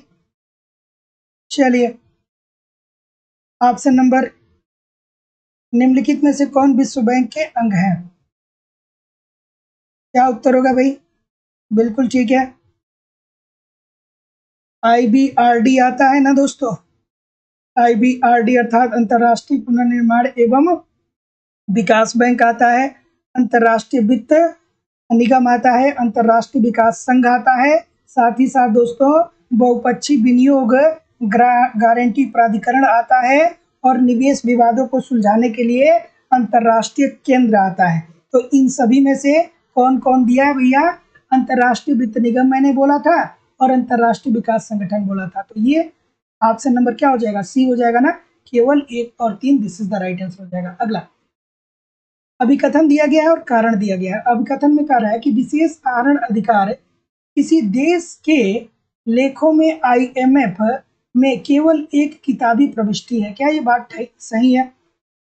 ठीक है, और विशेष आहरण अधिकार को कागजी स्वर्ण भी कहा जाता है। क्या ये बात सही है? चलिए बताइए इस प्रश्न का उत्तर। बिल्कुल ठीक है, कोई दिक्कत नहीं है। तो जैसा कि मैं देख पा रहा हूं कि आपका उत्तर क्या आ रहा है भाई? कुछ लोग ए बोल रहे हैं, कुछ लोग कुछ लोग बी बोल रहे हैं। बिल्कुल ठीक है, देखिए ध्यान से पढ़िएगा, गलती होगा दोस्तों। ठीक है, कि विशेष आहरण अधिकार अर्थात ये किसकी बात कर रहा है भैया? SDR की बात कर रहा है, मतलब अंतर्राष्ट्रीय मुद्रा कोष की बात कर रहा है, IMF की बात कर रहा है। ठीक है, तो देखिए विशेष आहरण अधिकार किसी देश के लेखों में IMF में केवल एक किताबी प्रविष्टि होता है। बात तो दोस्तों ये 100% ठीक है। और विशेष आहरण अधिकार को कागजी स्वर्ण भी कहा जाता है। एक बात, हमारी बात को ध्यान से समझिएगा, किताबी प्रविष्टि कहा जाता है, और किताबी प्रविष्टि इसीलिए तो कहा जाता है ना कि ये क्या है दोस्तों? कागजी स्वर्ण है, मतलब केवल इसके जो लेखा जोखा होते हैं वो कागजों में होते हैं। थोड़ी सी बारीकी से इस बात को समझिएगा, बात दोनों सही है, और ये जो है वो बी की व्याख्या भी कर रहा है। इस बात को भी आप ध्यान से रखिए, कागजी स्वर्ण इसीलिए कहा जाता है क्योंकि ये किताबों में क्या होता है? एक किताबी प्रविष्टि के रूप में लिखा गया होता है। तो ऑप्शन नंबर ए जो हो जाएगा वो राइट आंसर हो जाएगा। ए और आर दोनों सही है, आर ए की सही व्याख्या भी कर रहा है। अगला प्रश्न, ओकुन नियम, ओकुन का नियम क्या बताता है भाई? ओकुन का नियम क्या बताता है? चलिए इस प्रश्न का उत्तर करिए। ओकुन का नियम क्या बताता है? ओकुन का नियम मोस्ट इंपॉर्टेंट प्रश्न है, क्या बताता है भाई? आर्थर ओकुन ने अपना नियम कब दिया था, याद आ रहा है? 1977 में। याद आया कि नहीं आया? क्या कहा था? उन्होंने कहा था कि जो बेरोजगारी होती है का जो वास्तविक आय होता है उसमें ऋणात्मक संबंध देखने को मिलता है। तो जितने लोग भी बी बोल रहे हैं सभी लोग का उत्तर बिल्कुल ठीक है।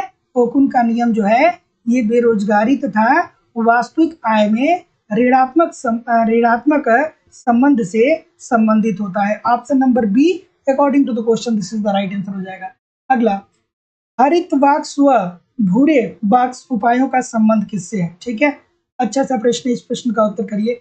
और दोस्तों अभी तक जिन लोगों ने भी झारखंड TGT PGT या यूपी TGT PGT के लिए इकोनॉमिक्स का कॉन्सेप्ट क्लास नहीं ज्वाइन किया, आप जरूर ज्वाइन करिए। ये हमारी जिम्मेदारी है कि आप सारे कॉन्सेप्ट प्रोवाइड कराओ।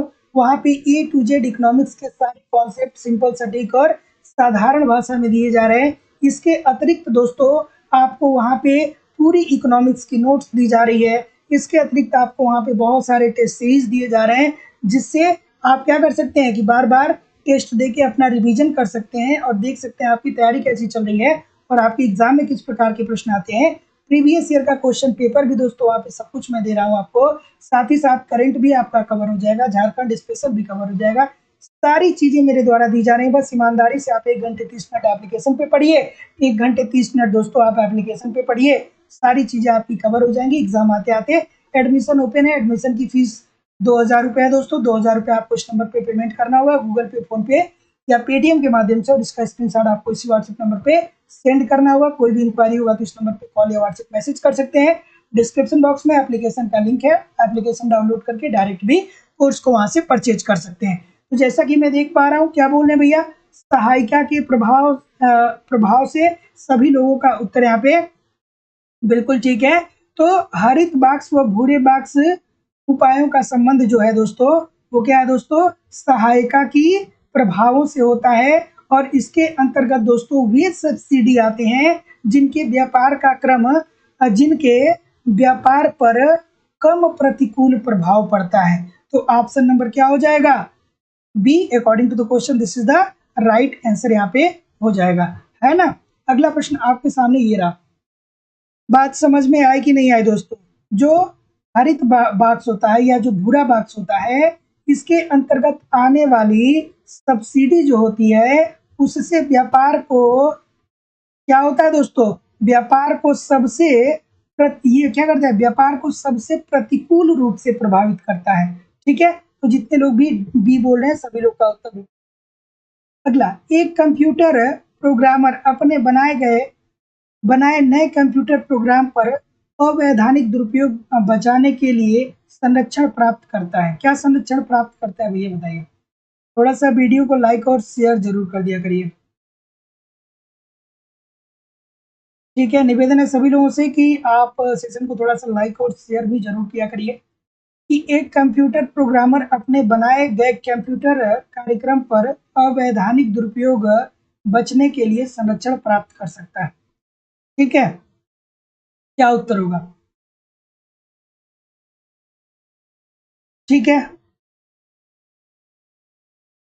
ठीक है, तो कॉपीराइट कानून के अंतर्गत, तो जितने लोग भी क्या बोल रहे हैं, बी बोल रहे हैं, सभी लोग का उत्तर बिल्कुल ठीक है। एक कंप्यूटर प्रोग्रामर अपने बनाए गए कंप्यूटर कार्यक्रम पर अवैधानिक दुरुपयोग से बचने के लिए कॉपीराइट कानून का सहारा लेता है। ठीक है, अगला प्रश्न, जैसे आप मेरी वीडियो को अगर जो अपने चैनल पे डाल देंगे, ठीक है, उस पर कॉपीराइट क्लेम आ जाएगा, तो उस पर फिर क्या होगा, आपको समस्या हो सकती है।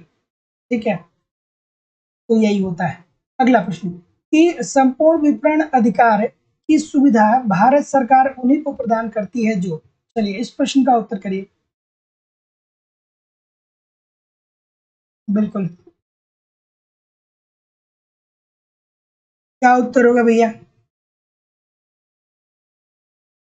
संपूर्ण विपणन अधिकार की सुविधा भारत सरकार उन्हीं को प्रदान करती है जो, तो क्या उत्तर होगा, ऑप्शन नंबर ए बोल रहे हैं। तो जितने लोग भी ए बोल रहे हैं सभी लोग का उत्तर यहाँ पे बिल्कुल ठीक है। कि उद्यमी अपने उत्पाद पेटेंट की प्रार्थना डाक बाक्स प्रणाली के माध्यम से करते हैं। ठीक है, विश्व बैंक की स्थापना कब हुई और आईएमएफ की स्थापना कब हुई, आप गूगल में सर्च कर लीजिएगा, आपको पता चल जाएगा। ठीक है, विश्व बैंक की स्थापना कब हुई और आईएमएफ अर्थात अंतरराष्ट्रीय मुद्रा कोष की स्थापना कब हुई, आप इसको गूगल कर लीजिएगा, आपको पता चल जाएगा कि आईएमएफ जो है वो विश्व बैंक से अलग क्यों है। ठीक है, अगला प्रश्न, कि सामान्य ऋण समझौता नामक समझौता किस के द्वारा किया गया है। सामान्य ऋण समझौता नामक समझौता किसके द्वारा किया गया है।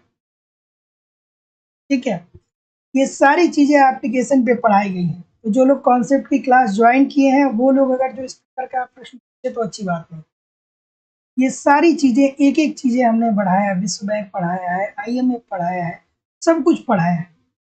ठीक, चलिए, तो क्या उत्तर होगा भाई, तो जितने लोग भी सी बोल रहे हैं अंतरराष्ट्रीय मुद्रा कोष के द्वारा, सभी लोग का उत्तर यहाँ दोस्तों बिल्कुल ठीक हो जाएगा। कि सामान्य ऋण समझौता नामक समझौता किसके द्वारा किया गया, तो ये किया गया दोस्तों अंतरराष्ट्रीय मुद्रा कोष के द्वारा। Option number C this is the right answer.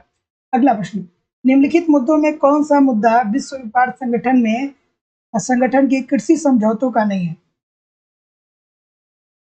ठीक है, चलिए इस प्रश्न का उत्तर करिए। 95 में WTO अस्तित्व में आया था यार, विश्व बैंक थोड़ी आया था। बैंक और विश्व व्यापार संगठन अलग अलग सी बात है ना। अगला, सबको एक ही में मिला देंगे तो कैसे काम चलेगा। अगला, कि निम्नलिखित मुद्दों में से कौन सा मुद्दा विश्व व्यापार संगठन के कृषि समझौते का नहीं है? चलिए बताइए इस प्रश्न का उत्तर। बिल्कुल ठीक है। क्या उत्तर होगा भाई? निम्नलिखित मुद्दों में से कौन सा मुद्दा विश्व व्यापार संगठन के कृषि समझौतों का नहीं है? तो बीजों का जो पेटेंट है ये समझौता का दोस्तों हिस्सा नहीं है। Option number A this is the right answer. निर्यात राज सहायता आता है, बाजार की पहुंच और परिणात्मक नियंत्रण हटाना ये सब आता है, लेकिन ये this is the right answer नहीं है अकॉर्डिंग टू द क्वेश्चन। अगला, अंतरराष्ट्रीय मुद्रा कोष की स्थापना हुई थी। चलिए भाई बताइए। आ गया आईएमएफ, अंतरराष्ट्रीय मुद्रा कोष अर्थात क्या आ गया? आईएमएफ आ गया। चलिए बताइए क्या उत्तर होगा भाई? बिल्कुल ठीक है। बिल्कुल ठीक है। बिल्कुल। इसका मुख्यालय कहाँ है भैया? अंतरराष्ट्रीय मुद्रा कोष का मुख्यालय कहाँ है? कमेंट करके बताइए। आईएमएफ का मुख्यालय कहाँ पे है? कमेंट करके बताइए। ठीक है, तो जितने लोग भी सी बोल रहे हैं, ब्रेटन वुड्स कॉन्फ्रेंस के परिणाम स्वरूप, सभी लोगों का उत्तर बिल्कुल ठीक है। अंतरराष्ट्रीय मुद्रा कोष की जो स्थापना हुई थी ये ब्रेटन वुड्स कॉन्फ्रेंस के परिणाम स्वरूप दोस्तों हुआ था। और इसकी जो स्थापना हुई थी दोस्तों वो हुई थी 95 से, लेकिन ये कार्य करना शुरू किया सॉरी 45 से। इसकी स्थापना 1945 में हुई, लेकिन कार्य करना शुरू किया 1947 से। ठीक है, और इसका जो मुख्यालय है वो वाशिंगटन डीसी में है। ठीक है, इस बात को भी याद रखिएगा। अगला, निम्नलिखित में से कौन विश्व बैंक से संबंध है? विश्व बैंक से संबंधित कौन सा है भैया बताइए। चलिए चलिए वर्ल्ड बैंक कब आ गया बताइए इस प्रश्न का। विश्व बैंक के कितने अंग हैं? कमेंट करके बताइए मुझे। विश्व बैंक के वर्तमान में कितने अंग हैं? कमेंट करके बताइए। बिल्कुल ठीक है। एक तो आपका हो जाएगा भैया अंतरराष्ट्रीय वित्त निगम, दूसरा हो जाएगा अंतरराष्ट्रीय विकास संगठन, तीसरा हो जाएगा अंतरराष्ट्रीय पुनर्निर्माण एवं विकास बैंक, चौथा हो जाएगा बहुपक्षीय विनियोग गारंटी, पांचवा जो हो जाएगा वो निवेश विवादों को सुलझाने के लिए अंतरराष्ट्रीय केंद्र। इनमें से कौन सा नहीं है? मतलब कौन सा है? तो ऑप्शन नंबर, जितने लोग भी ए बोल रहे हैं सभी लोग का उत्तर ठीक है। अंतरराष्ट्रीय वित्त निगम, अंतरराष्ट्रीय विकास संगठन। ठीक है, तो ये दोस्तों दो हैं और मतलब इसमें से दो दिए गए हैं और टोटल जो है इसके कितने अंग है वर्तमान में? 5 अंग है। ठीक है, अगला, निम्नलिखित अंतरराष्ट्रीय संगठनों पर आप विचार करिए। और आपको अब ये बताया नहीं है कि विचार करके क्या करना है, अब आपको कॉमन सेंस लगाना है। आपको थोड़ा सा चतुर चालाक बनना है कि आखिरकार ये पूछ क्या सकता है। तो आपके दिमाग में आना चाहिए कि अच्छा सर ये तो कुछ आंकड़ा यहाँ पे कुछ तो दिखाई दे नहीं रहा है, तो बस विचार करने की बात कर रही है। तो ऐसा हो सकता है कि इनकी स्थापना वर्ष के आधार पे एक क्रम में सुमेलित करने की बात कहें। ठीक है, तो जैसे एग्जामिनेशन हॉल में बहुत सारे लोग इस प्रश्न को देखेंगे तो कहेंगे कि पेपर वाला आधा अधूरा प्रश्न छाप के दे दिया, थोड़ा सा उसको और क्लेरिफाई करना चाहिए था जो पेपर बनाया है। लेकिन कोई बात नहीं, नहीं भी बनाया है तो कॉमन सेंस लगा के इस प्रश्न का उत्तर किया जा सकता है। तो दोस्तों आईएमएफ अंतरराष्ट्रीय मुद्रा कोष कब प्रकाश में आई? अभी मैंने बताया 1945 में प्रकाश में आई। उसके बाद दोस्तों गेट जो है वो गेट कब प्रकाश में आया? ये आया 1947 में प्रकाश में आया। उसके बाद दोस्तों आईएफसी की बात करें तो ये 1956 में आया। और डब्ल्यूटीओ की बात करें दोस्तों तो ये 1995 में आया। तो क्या उत्तर होगा इसका? ऑप्शन नंबर सी होगा ना। पहले नंबर पे दूसरा है, उसके बाद तीसरा है, फिर पहला है। एक सेकेंड, हाँ पहले नंबर पे क्या होना चाहिए? दूसरा होना चाहिए, 45 के बाद 47 होना चाहिए, और उसके बाद क्या होना चाहिए? चौथा होना चाहिए ना 56, और फिर लास्ट में आपका तीसरा होना चाहिए। 2 1 4 3 दिया है कहीं? 2 1 4 3 दिया है क्या? 2 4 1 3 नहीं यार, ये तो गलत हो जाएगा, इसमें है ही नहीं, ये भी गलत है ना। तो ऑप्शन नंबर ई बना लीजिए, इसमें ऑप्शन गलत है। 2 1 4 और 3 जो हो जाएगा वो राइट आंसर हो जाएगा। ठीक है, तो सी जितने लोग भी बोल रहे थे वो ठीक ही बोल रहे थे, बट कोई दिक्कत नहीं है। वैसे मुझे भी लग रहा है कि आयोग के द्वारा ऑप्शन नंबर सी को ही माना गया होगा, इस वजह से कि जो निकटवर्ती होता है उसको वो मान लेते हैं, कहते हैं यार ये ठीक है।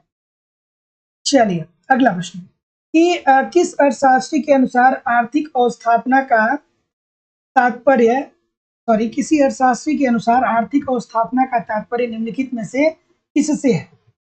बताइए इस प्रश्न का उत्तर। ठीक है, और दोस्तों एक बात समझ लीजिए, मतलब ये बहुत बड़ी बात मैं बता रहा हूँ कि लाइफ में कभी भी सफल होना है ना, तो अपनी परेशानी से जूझना है। दूसरे को परेशान करने के चक्कर में जब कोई भी इंसान पड़ जाएगा ना, तो वो अपनी क्षमता का भरपूर प्रयास, अपनी क्षमता का भरपूर प्रयोग सही दिशा में नहीं कर पाएगा। ठीक है, तो सबसे पहले तो सफल होने के लिए एक अच्छा इंसान बनना बहुत जरूरी है। ठीक है, और पता नहीं यार, मैं 2 घंटे क्लास लेता हूँ तो मेरे पास कभी भी किसी बात का अहंकार नहीं रहता है, कभी की भी मैंने मैंने यहाँ तक कि किसी को तुम कह के नहीं बुलाया। लेकिन पता नहीं कुछ लोग ऐसे होते हैं जो बीच बीच में आते हैं, रहते हैं, दिमाग डिस्टर्ब करते रहते हैं। क्या आपके पास कि आप आते हो डिस्टर्ब करते हो? आज भी आप नथिंग हो, और अगर जो टीचर भी बन जाओगे तो नथिंग ही रहोगे, बहुत ज्यादा ऐसा नहीं है कि बहुत बड़े इंसान बन जाओगे। टीचर बन जाओगे तो ऐसा नहीं होगा कि कर लो दुनिया मुट्ठी में, ठीक है, रोटी दाल चल जाएगी, अदरवाइज ऐसा कुछ नहीं है कि बहुत बड़ा वो हो जाएगा। तो किस बात के इतने आप, मतलब इतना दिमाग में किस बात का खुराफात गूंजता रहता है?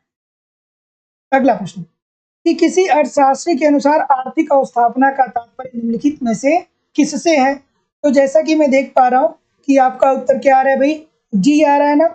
जितने लोग भी डी कर रहे हैं सभी लोग का उत्तर यहाँ पे बिल्कुल ठीक हो जाएगा, विद्युत परिवहन और शिक्षा। ठीक है, option number D according to the question this is the right answer हो जाएगा। मतलब किस अर्थशास्त्री के अनुसार आर्थिक अवस्थापना का तात्पर्य निम्नलिखित में से किससे है? तो विद्युत हो गया, हमको विद्युत चाहिए, बिजली चाहिए, परिवहन हमको चाहिए और शिक्षा चाहिए। तो option number D according to the question this is the right answer हो जाएगा। अगला प्रश्न, राष्ट्रीय ग्रामीण रोजगार गारंटी योजना लागू की गई। ठीक है, चलिए बताइए, राष्ट्रीय ग्रामीण रोजगार गारंटी योजना लागू की कब की गई भाई, बताइए। राष्ट्रीय ग्रामीण रोजगार गारंटी योजना लागू की गई, क्या उत्तर होगा? कब लागू किया गया भैया? क्या याद आना चाहिए? नरेगा याद आना चाहिए ना, नरेगा याद आना चाहिए ना। बिल्कुल ठीक है, तो जितने लोग भी क्या बोल रहे हैं, कुछ लोग 5 बोलेंगे, कुछ लोग 6 बोलेंगे। जो पारित हुआ था वो 5 में हुआ था, और लागू जो हुआ था ये 2 फरवरी 2006 को लागू हुआ था। ठीक है, तो याद रखिएगा कि राष्ट्रीय ग्रामीण रोजगार गारंटी योजना जो पारित हुआ था वो हुआ था सितंबर 2005 में, लेकिन लागू जो हुआ था वो 2 फरवरी 2006 में लागू हुआ था। तो ऑप्शन नंबर जितने लोग भी ए बोल रहे हैं सभी लोग का उत्तर यहाँ पे बिल्कुल ठीक हो जाएगा। अगला प्रश्न आपके सामने ये रहा, तो इसके बारे में हमने बहुत बार बात की है। अगला प्रश्न ये रहा कि पूंजी गहनता से तात्पर्य है। पूंजी गहनता से क्या तात्पर्य होगा भाई? पूंजी गहनता से तात्पर्य क्या होगा? और कुछ लोग ये भी कॉन्फिडेंस न लो कर लीजिएगा कि सर कह दिए कि आप टीचर बन जाओगे तो क्या होगा। नहीं भाई, आप टीचर बन जाएंगे तो कम से कम अपनी 3 पीढ़ी को सुधार देंगे। ठीक है, आपके पेरेंट्स सुखी से जीवन जी सकेंगे, आपके बच्चे सुखी से जीवन जी सकेंगे, आप खुद सुखी से जीवन जी सकेंगे। ठीक है, तो ऐसी भी बात नहीं है कि कुछ भी नहीं हो जाओगे, लेकिन जो तुलना की बात होगी, ठीक है, फिर लोग तुलना करने लगते हैं। ठीक है, चलिए अगला कि पूंजी गहनता से तात्पर्य क्या होता है? पूंजी गहनता से क्या तात्पर्य होता है भाई?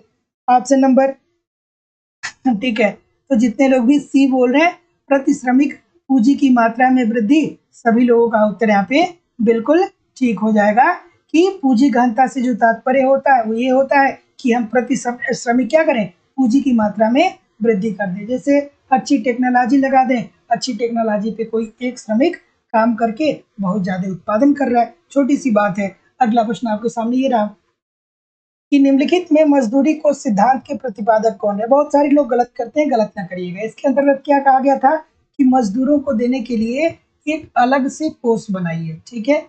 एक यहाँ पे आप अलग से कोष बनाइए मजदूरों को मजदूरी देने के लिए, और आप क्या करिए कि आपको जब मजदूरों को मजदूरी देना हो तो इसी कोष में से मजदूरी को निकाल करके दे दीजिए, आप पर अलग से मजदूरी ना दीजिए, ठीक है। ठीक है, तो ऑप्शन नंबर डी जेएस मिल साहब की तरफ जा रहे हैं। बहुत सारे लोग जेएस मिल की तरफ जा रहे हैं। तो देखिए दोस्तों, याद रखिएगा कि मजदूरी को सिद्धांत देने का सर्वप्रथम जो श्रेय जाता है वो एडम स्मिथ साहब को जाता है। किसको जाता है? एडम स्मिथ को जाता है। लेकिन इसको विकसित करने का जो श्रेय जाता है वो जाता है जेएस मिल को, जैसा कि यहाँ पे क्या बोल रहा है, प्रतिपादक की बात बोल रहा है। तो ऑप्शन नंबर क्या हो जाएगा? D, this is the right answer हो जाएगा। दोनों बात को याद रखिएगा। पहला प्रश्न पूछता है कि मजदूरी को सिद्धांत सर्वप्रथम किसने प्रस्तुत किया था, तो एडम स्मिथ ने दिया था। लेकिन इसको प्रतिपादित या इसको विकसित करने का श्रेय जाता है जेएस मिल साहब को। अगला, संपोषणीय विकास की परिभाषा हो सकती है। संपोषणीय विकास की परिभाषा क्या हो सकती है? चलिए बताइए थोड़ा सा सेशन को, ठीक है, थोड़ा सा सेशन को लाइक और शेयर भी दोस्तों निवेदन है जरूर कर दिया करिए, ठीक है। आप लोगों से ज्यादा लाइक अब क्वालिटी वाले क्लास में जा रहा है, ठीक है। तो थोड़ा सा अपने क्लास की स्ट्रेंथ बढ़ाइए, ठीक है। इस बात को समझिए, थोड़ा सा स्ट्रेंथ बढ़ाइए। चलिए अगला प्रश्न ये रहा, इस पोषणीय विकास की परिभाषा हो सकती है, क्या हो सकती है भाई? क्या उत्तर होगा? तो जैसा कि मैं देख पा रहा हूं, क्या बोल रहे हैं? डी बोल रहे हैं। बिल्कुल अच्छा बोल रहे हैं भाई, कि विकास का एक प्रकार जो वर्तमान पीढ़ी की आवश्यकताओं को पूरा करता हो परंतु भविष्य की पीढ़ियों की क्षमता को अनदेखा न करता हो। तो जितने लोग भी ऑप्शन नंबर क्या बोल रहे हैं, डी बोल रहे हैं, सभी लोग का उत्तर यहाँ पे बिल्कुल ठीक है कि पोषणीय विकास की परिभाषा क्या होगी कि हम अपनी वर्तमान पीढ़ी की आवश्यकताओं की पूर्ति तो करें, लेकिन जो हमारे भविष्य में आने वाली पीढ़ियां हैं उनको अनदेखा न करें, या हम विकास ऐसे न करें कि हमारी भविष्य में आने वाली पीढ़ियों को क्या हो जाए, खतरा पहुंचे। जैसे ऐसा विकास न करें जिससे ग्लोबल वार्मिंग बढ़ जाए, हमारा क्या हो दोस्तों कि जल दूषित हो जाए, वातावरण दूषित हो जाए, ठीक है। हम्म,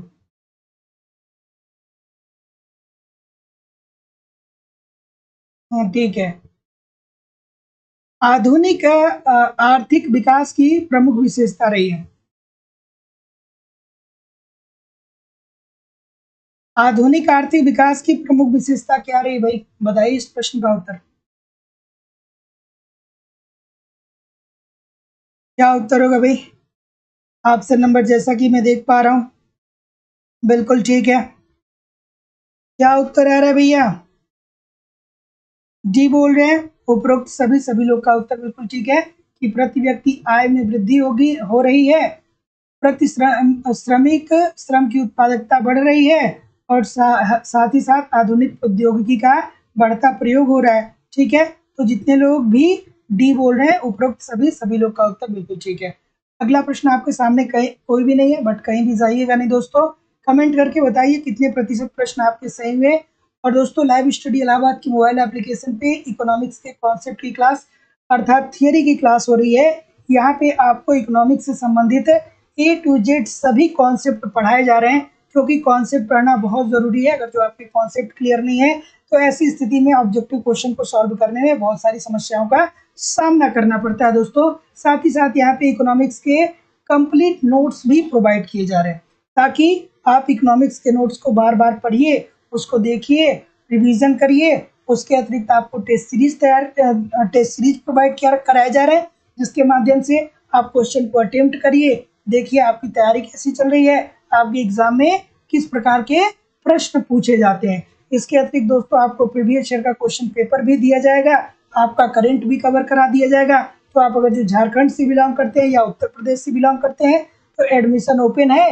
झारखंड का बैच अलग है, उत्तर प्रदेश का बैच अलग है। झारखंड के सिलेबस के अनुसार वहाँ पे झारखंड वाले बैच में क्लास चल रही है और उत्तर प्रदेश वाले में यूपी टीजीटी पीजीटी के लिए क्लास चल रही है। और सबसे बड़ी बात है कि वैलिडिटी आप कोर्स आपकी लाइफ टाइम है। इट मीन्स अगर जो एक बार आप एडमिशन ले लेते हैं तो आप हमारे साथ तब तक बने रहेंगे जब तक कि आपका सिलेक्शन नहीं हो जाता है दोस्तों। ठीक है, आगामी जितनी भी परीक्षाएं होंगी आप हमारे साथ बने रहेंगे। एडमिशन ओपन है, एडमिशन की फीस 2,000 रुपये है दोस्तों। तो 2,000 रुपये आपको इस नंबर पे पेमेंट करना पड़ेगा, 9415 863 873 पे गूगल पे, फोन पे या पेटीएम के माध्यम से आप पेमेंट करेंगे और इसका स्क्रीनशॉट आपको इसी व्हाट्सएप नंबर पे सेंड करना होगा। कोई भी इंक्वायरी होगी तो इस नंबर पे कॉल कर सकते हैं या व्हाट्सएप मैसेज कर सकते हैं। एप्लीकेशन का लिंक डिस्क्रिप्शन बॉक्स में दिया गया है, एप्लीकेशन को डाउनलोड करिए और फिर क्या करिए दोस्तों, वहां से आप डायरेक्ट भी परचेज कर सकते हैं। देखिए दोस्तों, सही कंटेंट पढ़ना बहुत जरूरी है। बहुत सारे लोग पढ़ते तो हैं लेकिन उनके कंटेंट सही नहीं होते, इसलिए उनको असफलता हाथ लग जाती है। तो मैं जितनी भी चीजें दे रहा हूँ सब कुछ आपके एग्जाम के ओरिएंटेड दे रहा हूँ। बस इतना कर लीजिए, एप्लीकेशन पे 1 घंटे 30 मिनट पढ़ लीजिए, 1 घंटे 30 मिनट यूट्यूब पे पढ़ लीजिए, आपकी सारी चीजें कवर हो जाएंगी एग्जाम आते आते। साथ ही दोस्तों झारखंड टीजीटी पीजीटी का भी नया बैच प्रारंभ हो चुका है। यहाँ भी आपको वो सारी सुविधाएं दी जाएंगी जो यूपी टीजीटी पीजीटी के लिए दी जा रही हैं। वीडियो क्लासेस होंगी, नोट्स होगा, टेस्ट सीरीज होगा, प्रीवियस ईयर पेपर होगा। ठीक है, वैलिडिटी आप कोर्स लाइफ टाइम होगी। तो 2,000 रुपये पेमेंट करके इस नंबर पे आप एडमिशन ले सकते हैं। इसके अतिरिक्त दोस्तों जो केवल आपको इकोनॉमिक्स का नोट्स चाहिए तो इकोनॉमिक्स का नोट्स आपको लाइफ टाइम वैलिडिटी के साथ विद करेंट अफेयर आपको 500 रुपीज में प्रोवाइड करा दिया जाएगा। टेस्ट सीरीज तैयार करा दिया गया है, टेस्ट सीरीज तैयार हो चुका है। यहाँ पे 10 टेस्ट सीरीज आपको मिलेंगे अकॉर्डिंग टू योर सिलेबस, जैसे आपके एग्जाम में प्रश्न पूछे जाते हैं। टेस्ट सीरीज ज्वाइन करिए, देखिए आपकी तैयारी कैसे चल रही है और आपके एग्जाम में किस प्रकार के प्रश्न आते हैं।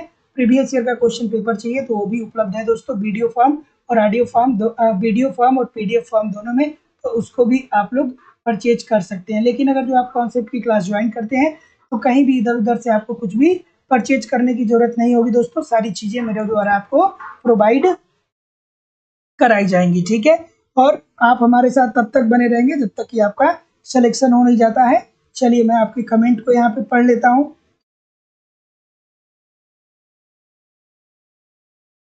चलिए ठीक है, चलिए रागनी सिंह जी, रुखसार खातून जी, तस्नीम खान जी, ललिता जी, मीनू जी, निरुपमा जी, रेनू जी, चंद्रजीत यादव जी, रिया जी,